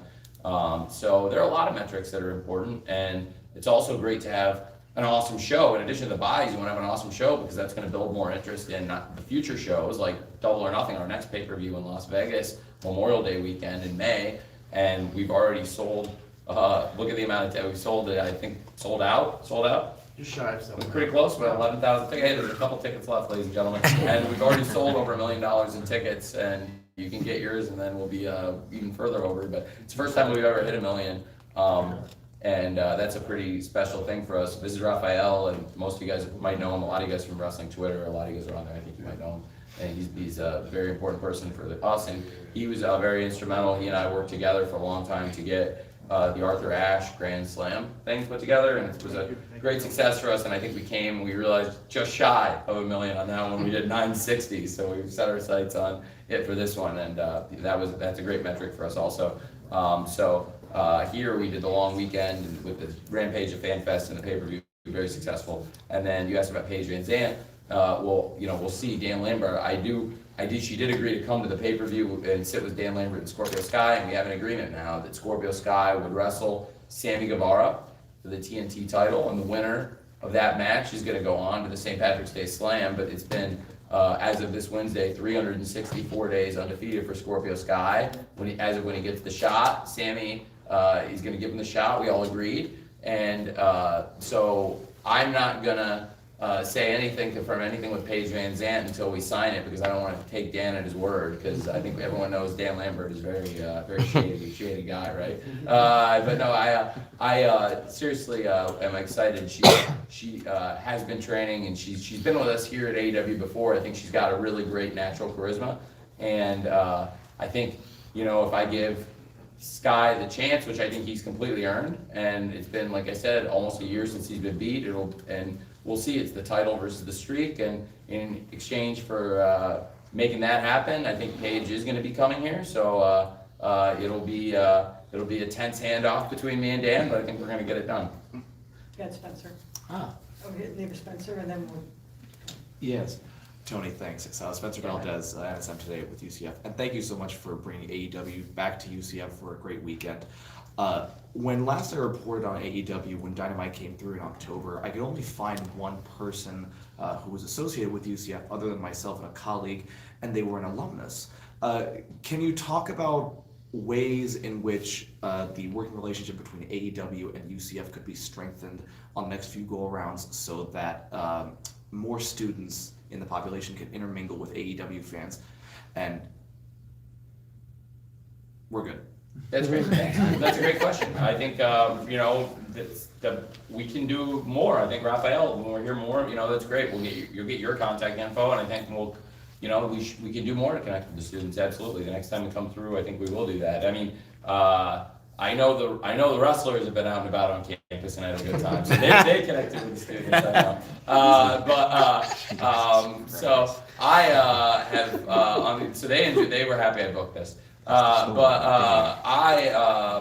will make sure that we do a better job of that, because that you saying that, then clearly it's something I should focus on, because it is important when we go. We book a lot of colleges. We book a lot of college buildings, a lot of college basketball buildings in particular, and that's always something we can do a lot more of. So it's a very good point, because I do want to make those connections, and that's again why doing all this media, you being here and wherever we go, having good media connections locally and nationally and internationally is very important. So we'll do that.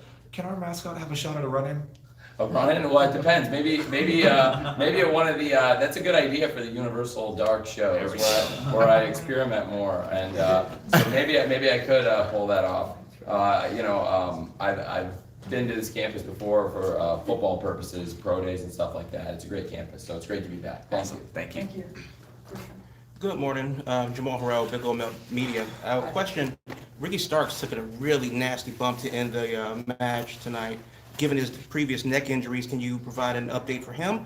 And also, will AEW ever publish like a pub list, physically unable to perform, in order to let fans know that maybe their favorite stars won't be on TV for any reason? That doesn't necessarily mean medical, but for any reason on a particular night. There's times where we do disclose, like, people being out, and it's a good question, maybe like keeping a list of them, all the ones that are publicly disclosed. I think sometimes people don't want their injuries out there, and there's no real reason you know what I mean? If they don't want me to say it, then I don't necessarily always need to, unless there's a story reason why we need to explain their absence or that they're injured.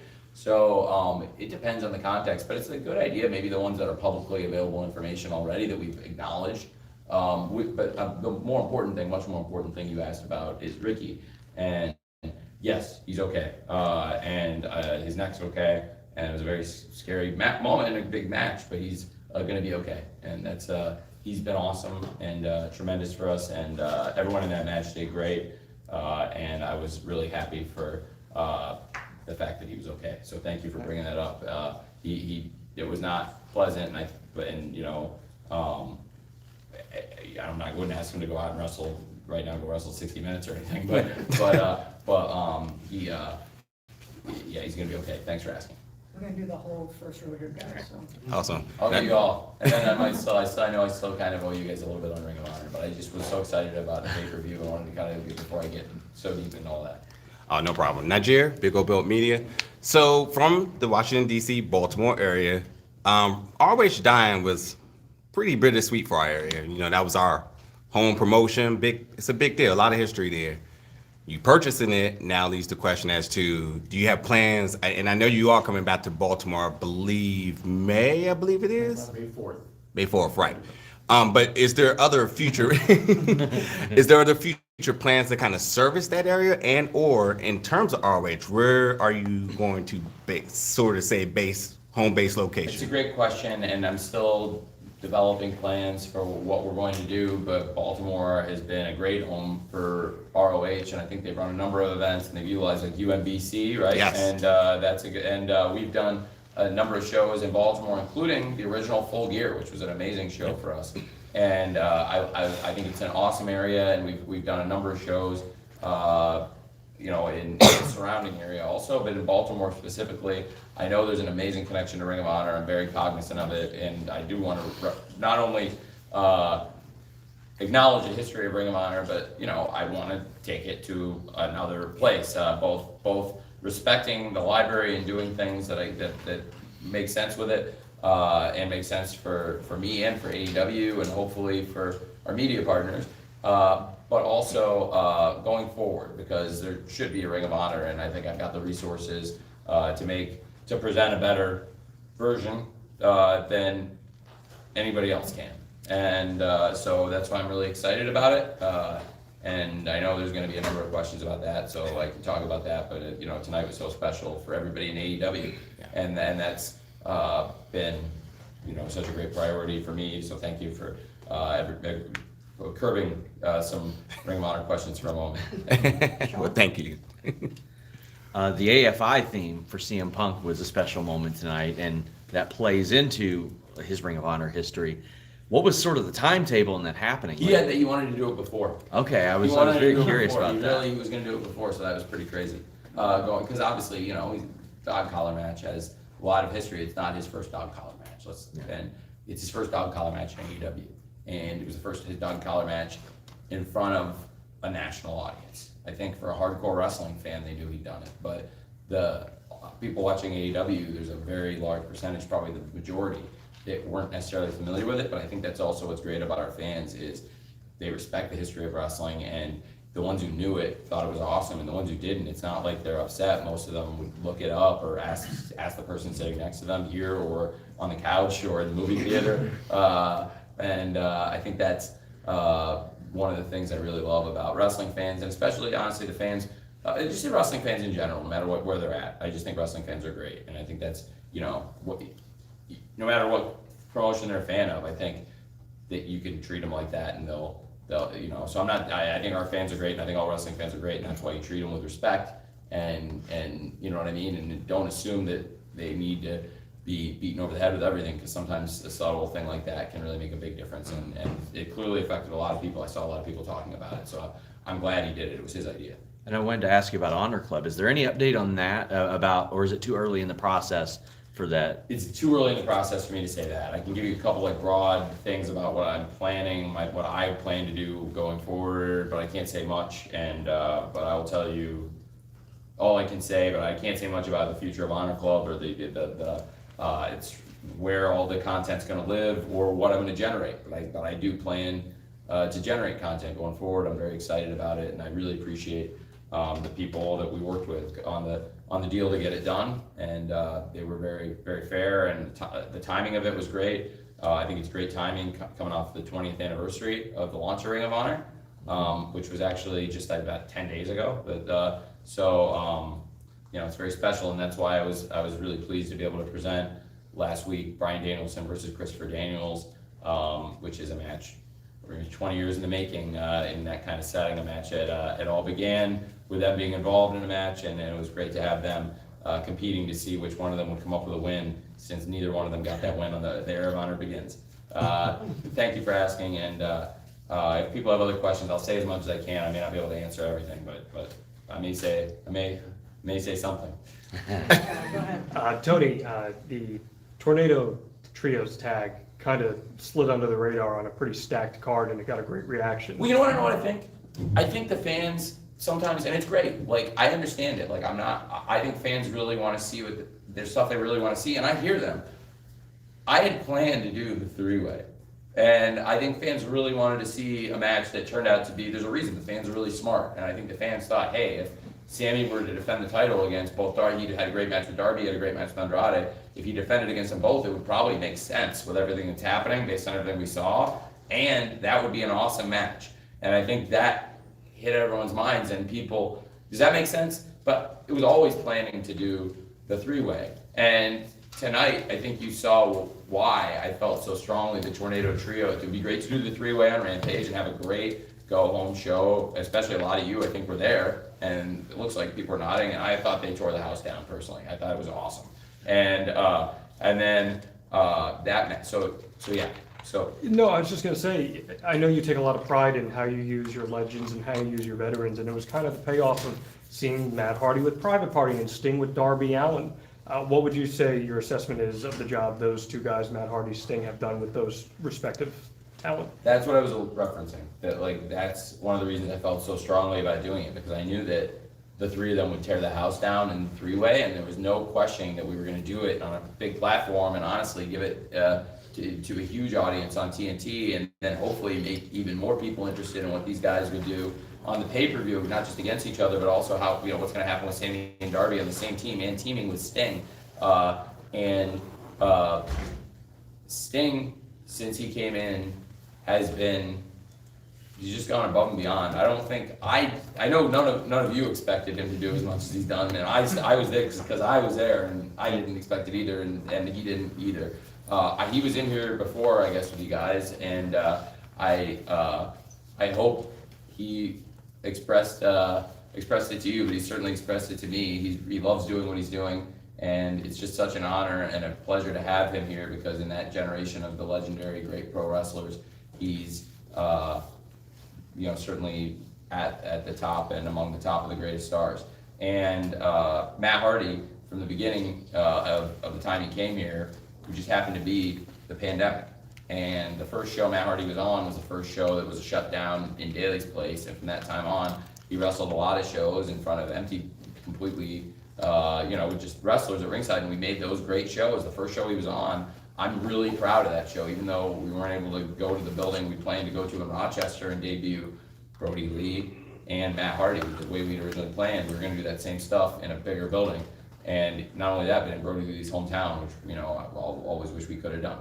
And Matt Hardy, from the beginning of his time here, has worked so hard, and he's also really put in time, not just behind the scenes, but also on camera, like you said, with the young wrestlers. And I really believe in Private Party. Mark Quinn was hurt for a while, and a lot of times in wrestling companies, you see when there's a tag team that's a well-established tag team, and one guy gets hurt, you don't see either guy, or they break them up. And I didn't want to do that. I didn't want to do that with Top Flight or Private Party. So, it's not the subject with Top Flight, but just with two teams that were hurt, for example. I tried to utilize Dante when Darius was hurt, and I tried to utilize Isaiah when Mark Quinn was hurt. And Isaiah had a bunch of great singles matches, including Jungle Boy on Christmas on Rampage, and then Sammy, of course, defended the TNT title against him, and the Keith Lee match Isaiah had. And I felt like Private Party would learn a lot from Matt Hardy, but also there'd be times where they could be great partners for him and provide, Matt Hardy's one of the greatest big match, crazy, insane wrestlers around, and I thought his mind with their athleticism and their potential could be really great. So that match was awesome, and having Sting and Matt Hardy involved with it, and also Isaiah. And so the people who were in the three-way, they killed it on Friday night, and then adding two very experienced wrestlers from really three different generations, Sting, Matt Hardy, and Isaiah. And very cool to add that to three people who also crushed it in their title match on Friday night. So thanks for asking that. I know you're affiliated with Matt Hardy, so I want to make sure I give you a good answer. AJ, Hey, AJ. AJ and then Nick. Great show tonight. Thanks, man. I really appreciate that. Thanks for coming. It's always good to see you. I'm glad we're back to getting you in person. It was good to see you on Zoom for a while. Yeah, it was good to see you too. Thank you. Whenever you were in St. Louis, you said to the St. Louis crowd that you would make it up to St. Louis. What are you planning to do in St. Louis or around St. Louis, and can you share it with me? We're still working on it. The person who I'm working on it with is in the room, and and so it's something we're gonna address. We're trying to find dates. I mean, part of the reason it was really cool because like that's one of those situations where you go out and like I've never gotten. I don't want to jinx it. I don't want to jinx it. I'm not gonna say it. I'll say it. Screw it. I'm gonna just jinx it. It's gonna happen for sure now someday. I've never gotten booed. And when I went out ever. And that was one time where when I went out, I was the only time I've ever really been nervous about it. And I went out and I just was like super honest, and it was really cool because again, like wrestling fans, like if you're honest with them and tell them what's going on, like they'll be pretty cool. And I think that's what makes like wrestling fans and wrestling people like really awesome. And like that's what I don't know if wrestling fans are used to honesty. I don't think they are, honestly. I don't think wrestling fans are used to honesty. I'll tell you one thing I know from experience and being in the business a while. Wrestlers are not used to honesty. I have a nickname in English football that I was given by a player that I really respect, and he's done so much for me, and I've been through so much with him, and that is the most honest man in football. And the player is Alexander Mitrovic, and I've been through a lot with him, and most of you are not going to know who that player is. But he happened to set the scoring record in our league this year, and we still have 12 matches to play. And he's already set the record for scoring bit all time. So we've been through so much up and down together, and I have so much respect for him. And he said a lot of things to me, and that was one thing that's always stuck with me. And so I try to be honest with people. And English football and European football in general, not the most honest place. So that might be like being the nicest guy in prison, but I appreciate it. And in the wrestling business, it's also being the most honest wrestling promoter, probably. Again, like it's not the highest praise, but I do try to keep it honest and with the fans and with the wrestlers. So it goes a long way. So St. Louis, you asked me a specific question. I went out and I told the people that yes, this was really difficult because we had we had a plan to come out here, and I can't do it here. And there was a reason I couldn't, which was that there was a UFC schedule that night that I didn't know about when we originally booked it, and there was also Canelo Alvarez. So we moved the show out of that and still had a show, but it wasn't the exact show I'd originally planned. So I do want to go back there and do something really special because it's like, are you from around there? Yes. That's what I thought. And I'm also from not too far away. I'm from Champaign, Illinois, which is like a few hours drive. And so I've had a great time in St. Louis, a lot of great memories. The Illini came very close to winning the national championship there. They won in the Final Four, and then lost to North Carolina. That wasn't a great memory, but I have had a lot of great times in St. Louis, and I really do want to bring a big show there, and it's something we're trying to schedule and make sure it's like one of our major events. So it's definitely something I'm trying to do. Thank you, and thank you to everybody around St. Louis. So we're gonna go with Nick and then wrap with Denise. Okay, cool. I'm gonna try to crimp some questions together here. First, I'm gonna follow up on what I asked earlier about Sinclair, because I had talked to people who had been trying to make their own offers. They lost, obviously, but I had heard that Sinclair was interested in still keeping Ring of Honor on their stations, but were not really gung-ho about paying for it going forward. Is the distribution of Sinclair intertwined with your deal? Will we see Ring of Honor and or AEW on those channels? I think there's a lot of things regarding distribution. I have great media partners, and I have a lot of conversations I need to have, but one thing I did have was the support of my media partners when I went out and bought Ring of Honor, made an agreement to do it. So I think the people in the process that it's a complicated asset transfer that we're in the middle of right now. Right. And so I don't want to say too much about that complicated asset transfer or where those assets are going forward. Like I'm trying to be very respectful of the party that I just had a great negotiation with, and we're still, it's like we're still transferring these assets. So it's like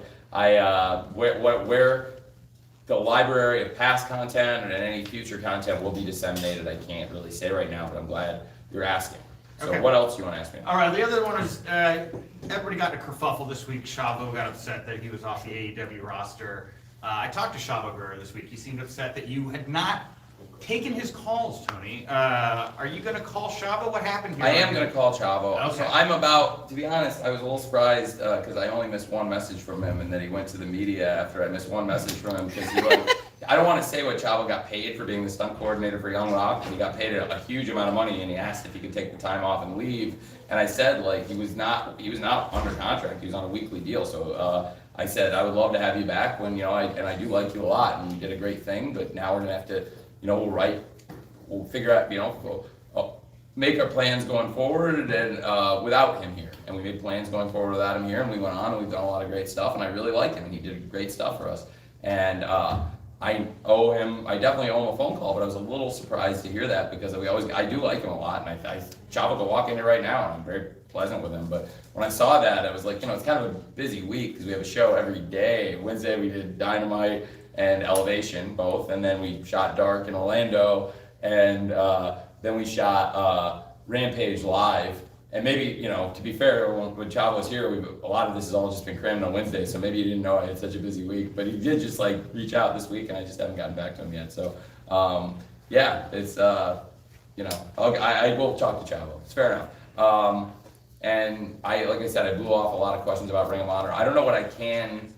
There's things I can say, but there's like, I'm not going to talk about where the content will be disseminated. Do you have any other questions? When you said, what am I going to do with it? What else do you want to know? Well, is it going to be a developmental brand? Is it going to be a secondary touring brand? Is it going to, I mean, look, if Mandy will give me 20 minutes with you this week, I got a whole laundry list. Well, it's great. I can talk about it a lot, and I think there's a lot of, what's really cool about Ring of Honor and this group of people is there's like such an interest in the hardcore wrestling fan, like a real connoisseur, which is a pretty cool thing because the AEW fan base, there are a lot of casual fans. You asked, you know, I had a question earlier about growing the casual fan base. Ring of Honor, in the past, Ring of Honor has been more so a hardcore fan base, frankly.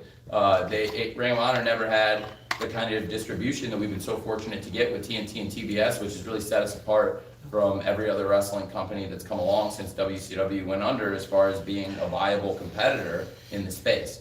I'm not gonna say what I'm gonna do with it in terms of the roster going forward, but there's a lot of opportunities. There's a lot of great wrestlers out there, young wrestlers, and there's a lot of great wrestlers under contract here and not under contract here. And Ring of Honor has an amazing history, and I do plan to respect it, and I do want to keep it alive. And I think that's one of the reasons, they were excited to work with me, not to put words in their mouth, because I think, again, we're still, finishing this thing up, but they've been so great to work with. And, Joe Koff and all the people at Sinclair, they talked about how respecting the legacy was important to them, and I think that's why they were so happy to see it end this way.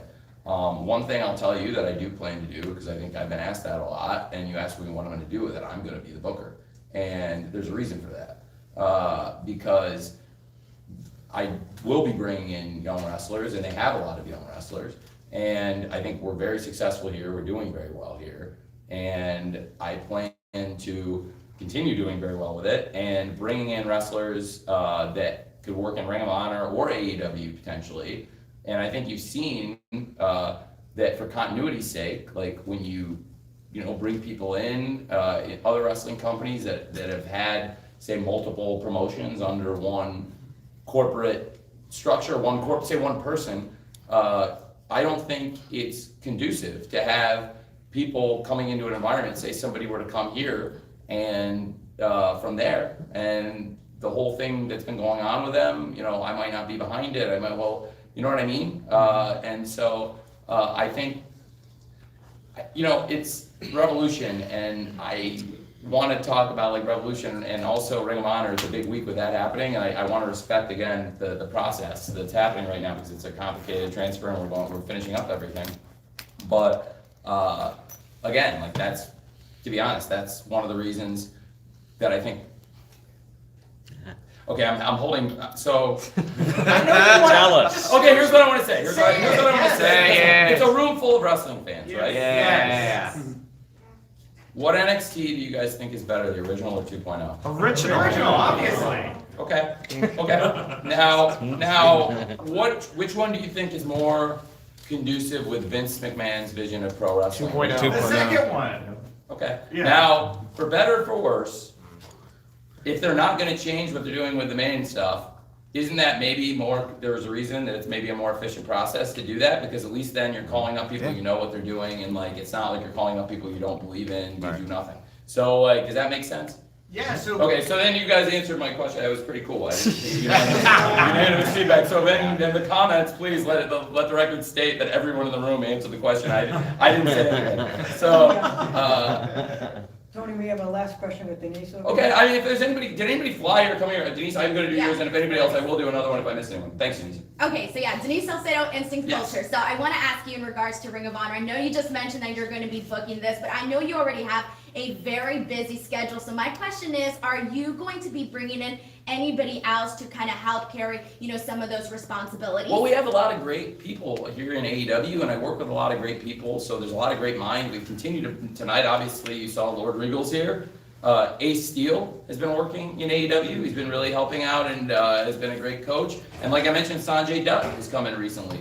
So the coaching roster has gotten stronger in AEW, and I'm never afraid to utilize active wrestlers. Like a Bryan Danielson is a great example of somebody who, in addition to worrying about all of his own stuff, is really closely watching the young wrestlers, as he's made very clear in his promos, talking about people like Daniel Garcia and Wheeler Yuta. I mean, I was talking to him about his match with Mox, and he mentioned he watched a 60-minute independent match between, I think a lot of you have seen it, right? Between Garcia and Yuta, I think everyone, and the fact that he's such a student of wrestling, and not just a student of wrestling, but is also one of the greatest wrestlers of all time, and also is actively one of the best wrestlers today.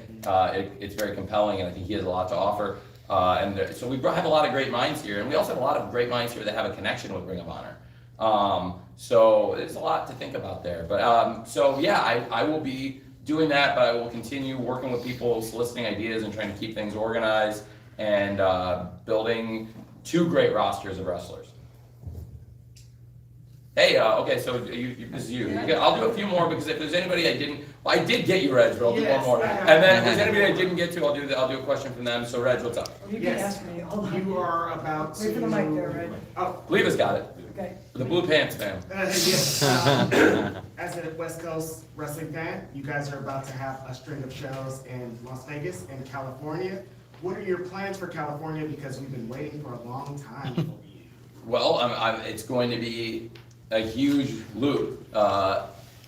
Dynamite will be coming off Double or Nothing. Like I said, it's the first $1 million gate in the history of the company, and we will crown both a women's and a men's Owen Hart Cup winner, and we'll have huge title matches, and it will be an event much like, an event commensurate with what you've come to expect from Double or Nothing, which is a marquee wrestling event. I think Revolution's a great premier brand in wrestling, and also Double or Nothing's a great brand, so I'm very much looking forward to that. A lot of exciting things in our future, and coming off that, the very first time anybody will see AEW will be at the Forum, which is such a historic building. A lot of, I think on our sister media partner, the show about the Showtime Lakers premiered. I'm a big student of their history and the Showtime Lakers, and Magic Johnson and his stat line in Game 6 of the 1980 Finals against Philadelphia. I think he had 42 points and 15 rebounds and 7 assists, starting at center as a rookie, and was the Finals MVP as a rookie. And had a lot of, so it was a great history of great players, and the Lakers and the Forum, of course, before they moved out of there. And it's a building I've always really wanted to run and be associated with, and I can tell you this, I've been writing in notebooks and various word processor files and bulletin boards and message boards, word processor files that don't exist anymore, like Microsoft Write, and like Dynamite since 1995, and Rampage when the roster got so big in 2011 that I had to get a second show, go figure. And so Rampage for 11 years now, and Dynamite now for 27 years. And there have been a lot of Dynamites, I can tell you in particular, at the Forum. And I think the capacity was 17,505, which is is that right? 17,505, that's a famous number. And well, anyway, it's a big deal, and that's a huge thing. And I'm honestly very excited about it because I have lived a lot of places, and I'm very fortunate being a person who's been born on third base, lived a lot of different places. And so, in addition to where I grew up in Champaign, Illinois, and have lived a lot of my life in Jacksonville, Florida, and spent a lot of the time living in London, and really because of AEW now, 52 weeks a year I go on the road, different places.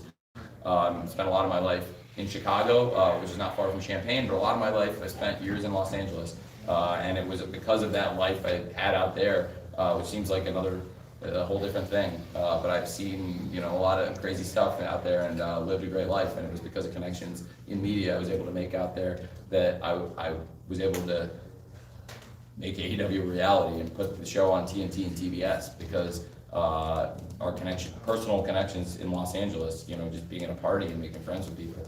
And so that paid off, and getting a wrestling fan in that scene paid off for everybody, right? And so I want to continue paying it forward for everybody. And Los Angeles is a really special place to me. I went to eat at Craig's recently, which is a place I've eaten 100 times, and they had the paparazzi outside. And I went back Super Bowl weekend, and I'd probably eaten in Craig's 100 times, and it was the first time I've ever gotten mobbed going in by the paparazzi. So that was fun. And that's all because of AEW. And so LA was just there for the Super Bowl. It was a great city for sports and a great city for pro wrestling with a great history of pro wrestling. So it's a big deal to me to go there, and I'll be stopping at a lot of my old haunts, and I'm very excited to be there. And then Ontario is very close to the home of Matt and Nick Jackson, the Young Bucks, and it's actually something we'd scheduled a long time ago, and before the pandemic. We wanted to go to Ontario because of the great connection for the Young Bucks, and also because we wanted to wrestle on the West Coast. So it's something we wanted to do for a long time. So it's great to have this opportunity with Double or Nothing, and then with Dynamite in LA and Rampage in Ontario. Thanks, Reg. Thank you. Thank you. Thanks. I think that's a wrap. Is there anybody else who didn't get to ask any An questions? emergency question over here? You didn't get, because they skipped you, right? Yeah. On the row? Sorry. It's okay, it's okay. Don't I worry saw you about got it. skipped, they said the whole front row. It's fine, don't worry about it. Well, congratulations on a great night, great pay-per-view. Now, we've seen like some of your roster, works with New Japan, and recently we've seen Jay White. Could we possibly see anybody else come to AEW or even ROH? I don't know, I'm not gonna speculate about ROH yet, what we could do there, because I think there's still a lot of, we have a very exciting amount of possibilities in the transaction. We just kind of made an agreement, and so that's very fresh. So I probably said almost everything I can say about Ring of Honor, but I will say in AEW, yes, definitely. We've got a great relationship with them, and I'm really excited about it. And I think we can work together outside the ring, but then in the ring we can also hook them up and have great matches. And we've had great wrestlers already, some of the legends and great stars of today come over from New Japan, some of the top stars, but I think there's more great stars. They have an awesome roster, and working with Ghetto and Rocky Romero in their office has been a great pleasure, and the people in the business office. So we are still collaborating on more of the great wrestlers, and some of the ones you may have seen already. I mean, God, it's been great. We've had Suzuki and Ishii and Kojima and Nagata and so many legends from New Japan already, and what's crazy is there's so many more great stars in New Japan that could potentially come here, and also stars from other countries, not just Japanese stars from New Japan, but you said like Jay White, who was awesome through the Forbidden Door, and I thought his match with Trent was tremendous.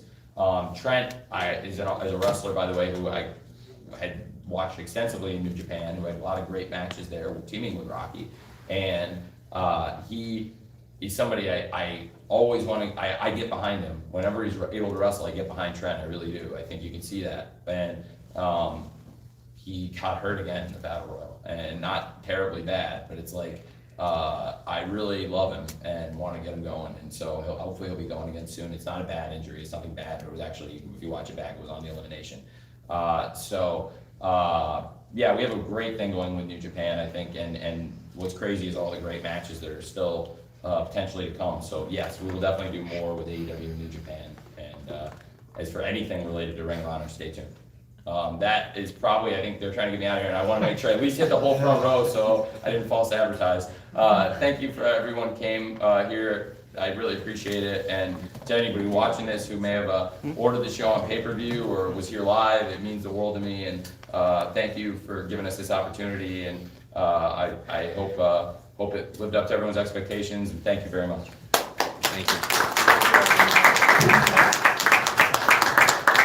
Matter went from 100% to 29% during that. So. Thanks, everyone. I really appreciate it. Thank you. I don't want you to think I was. No, absolutely.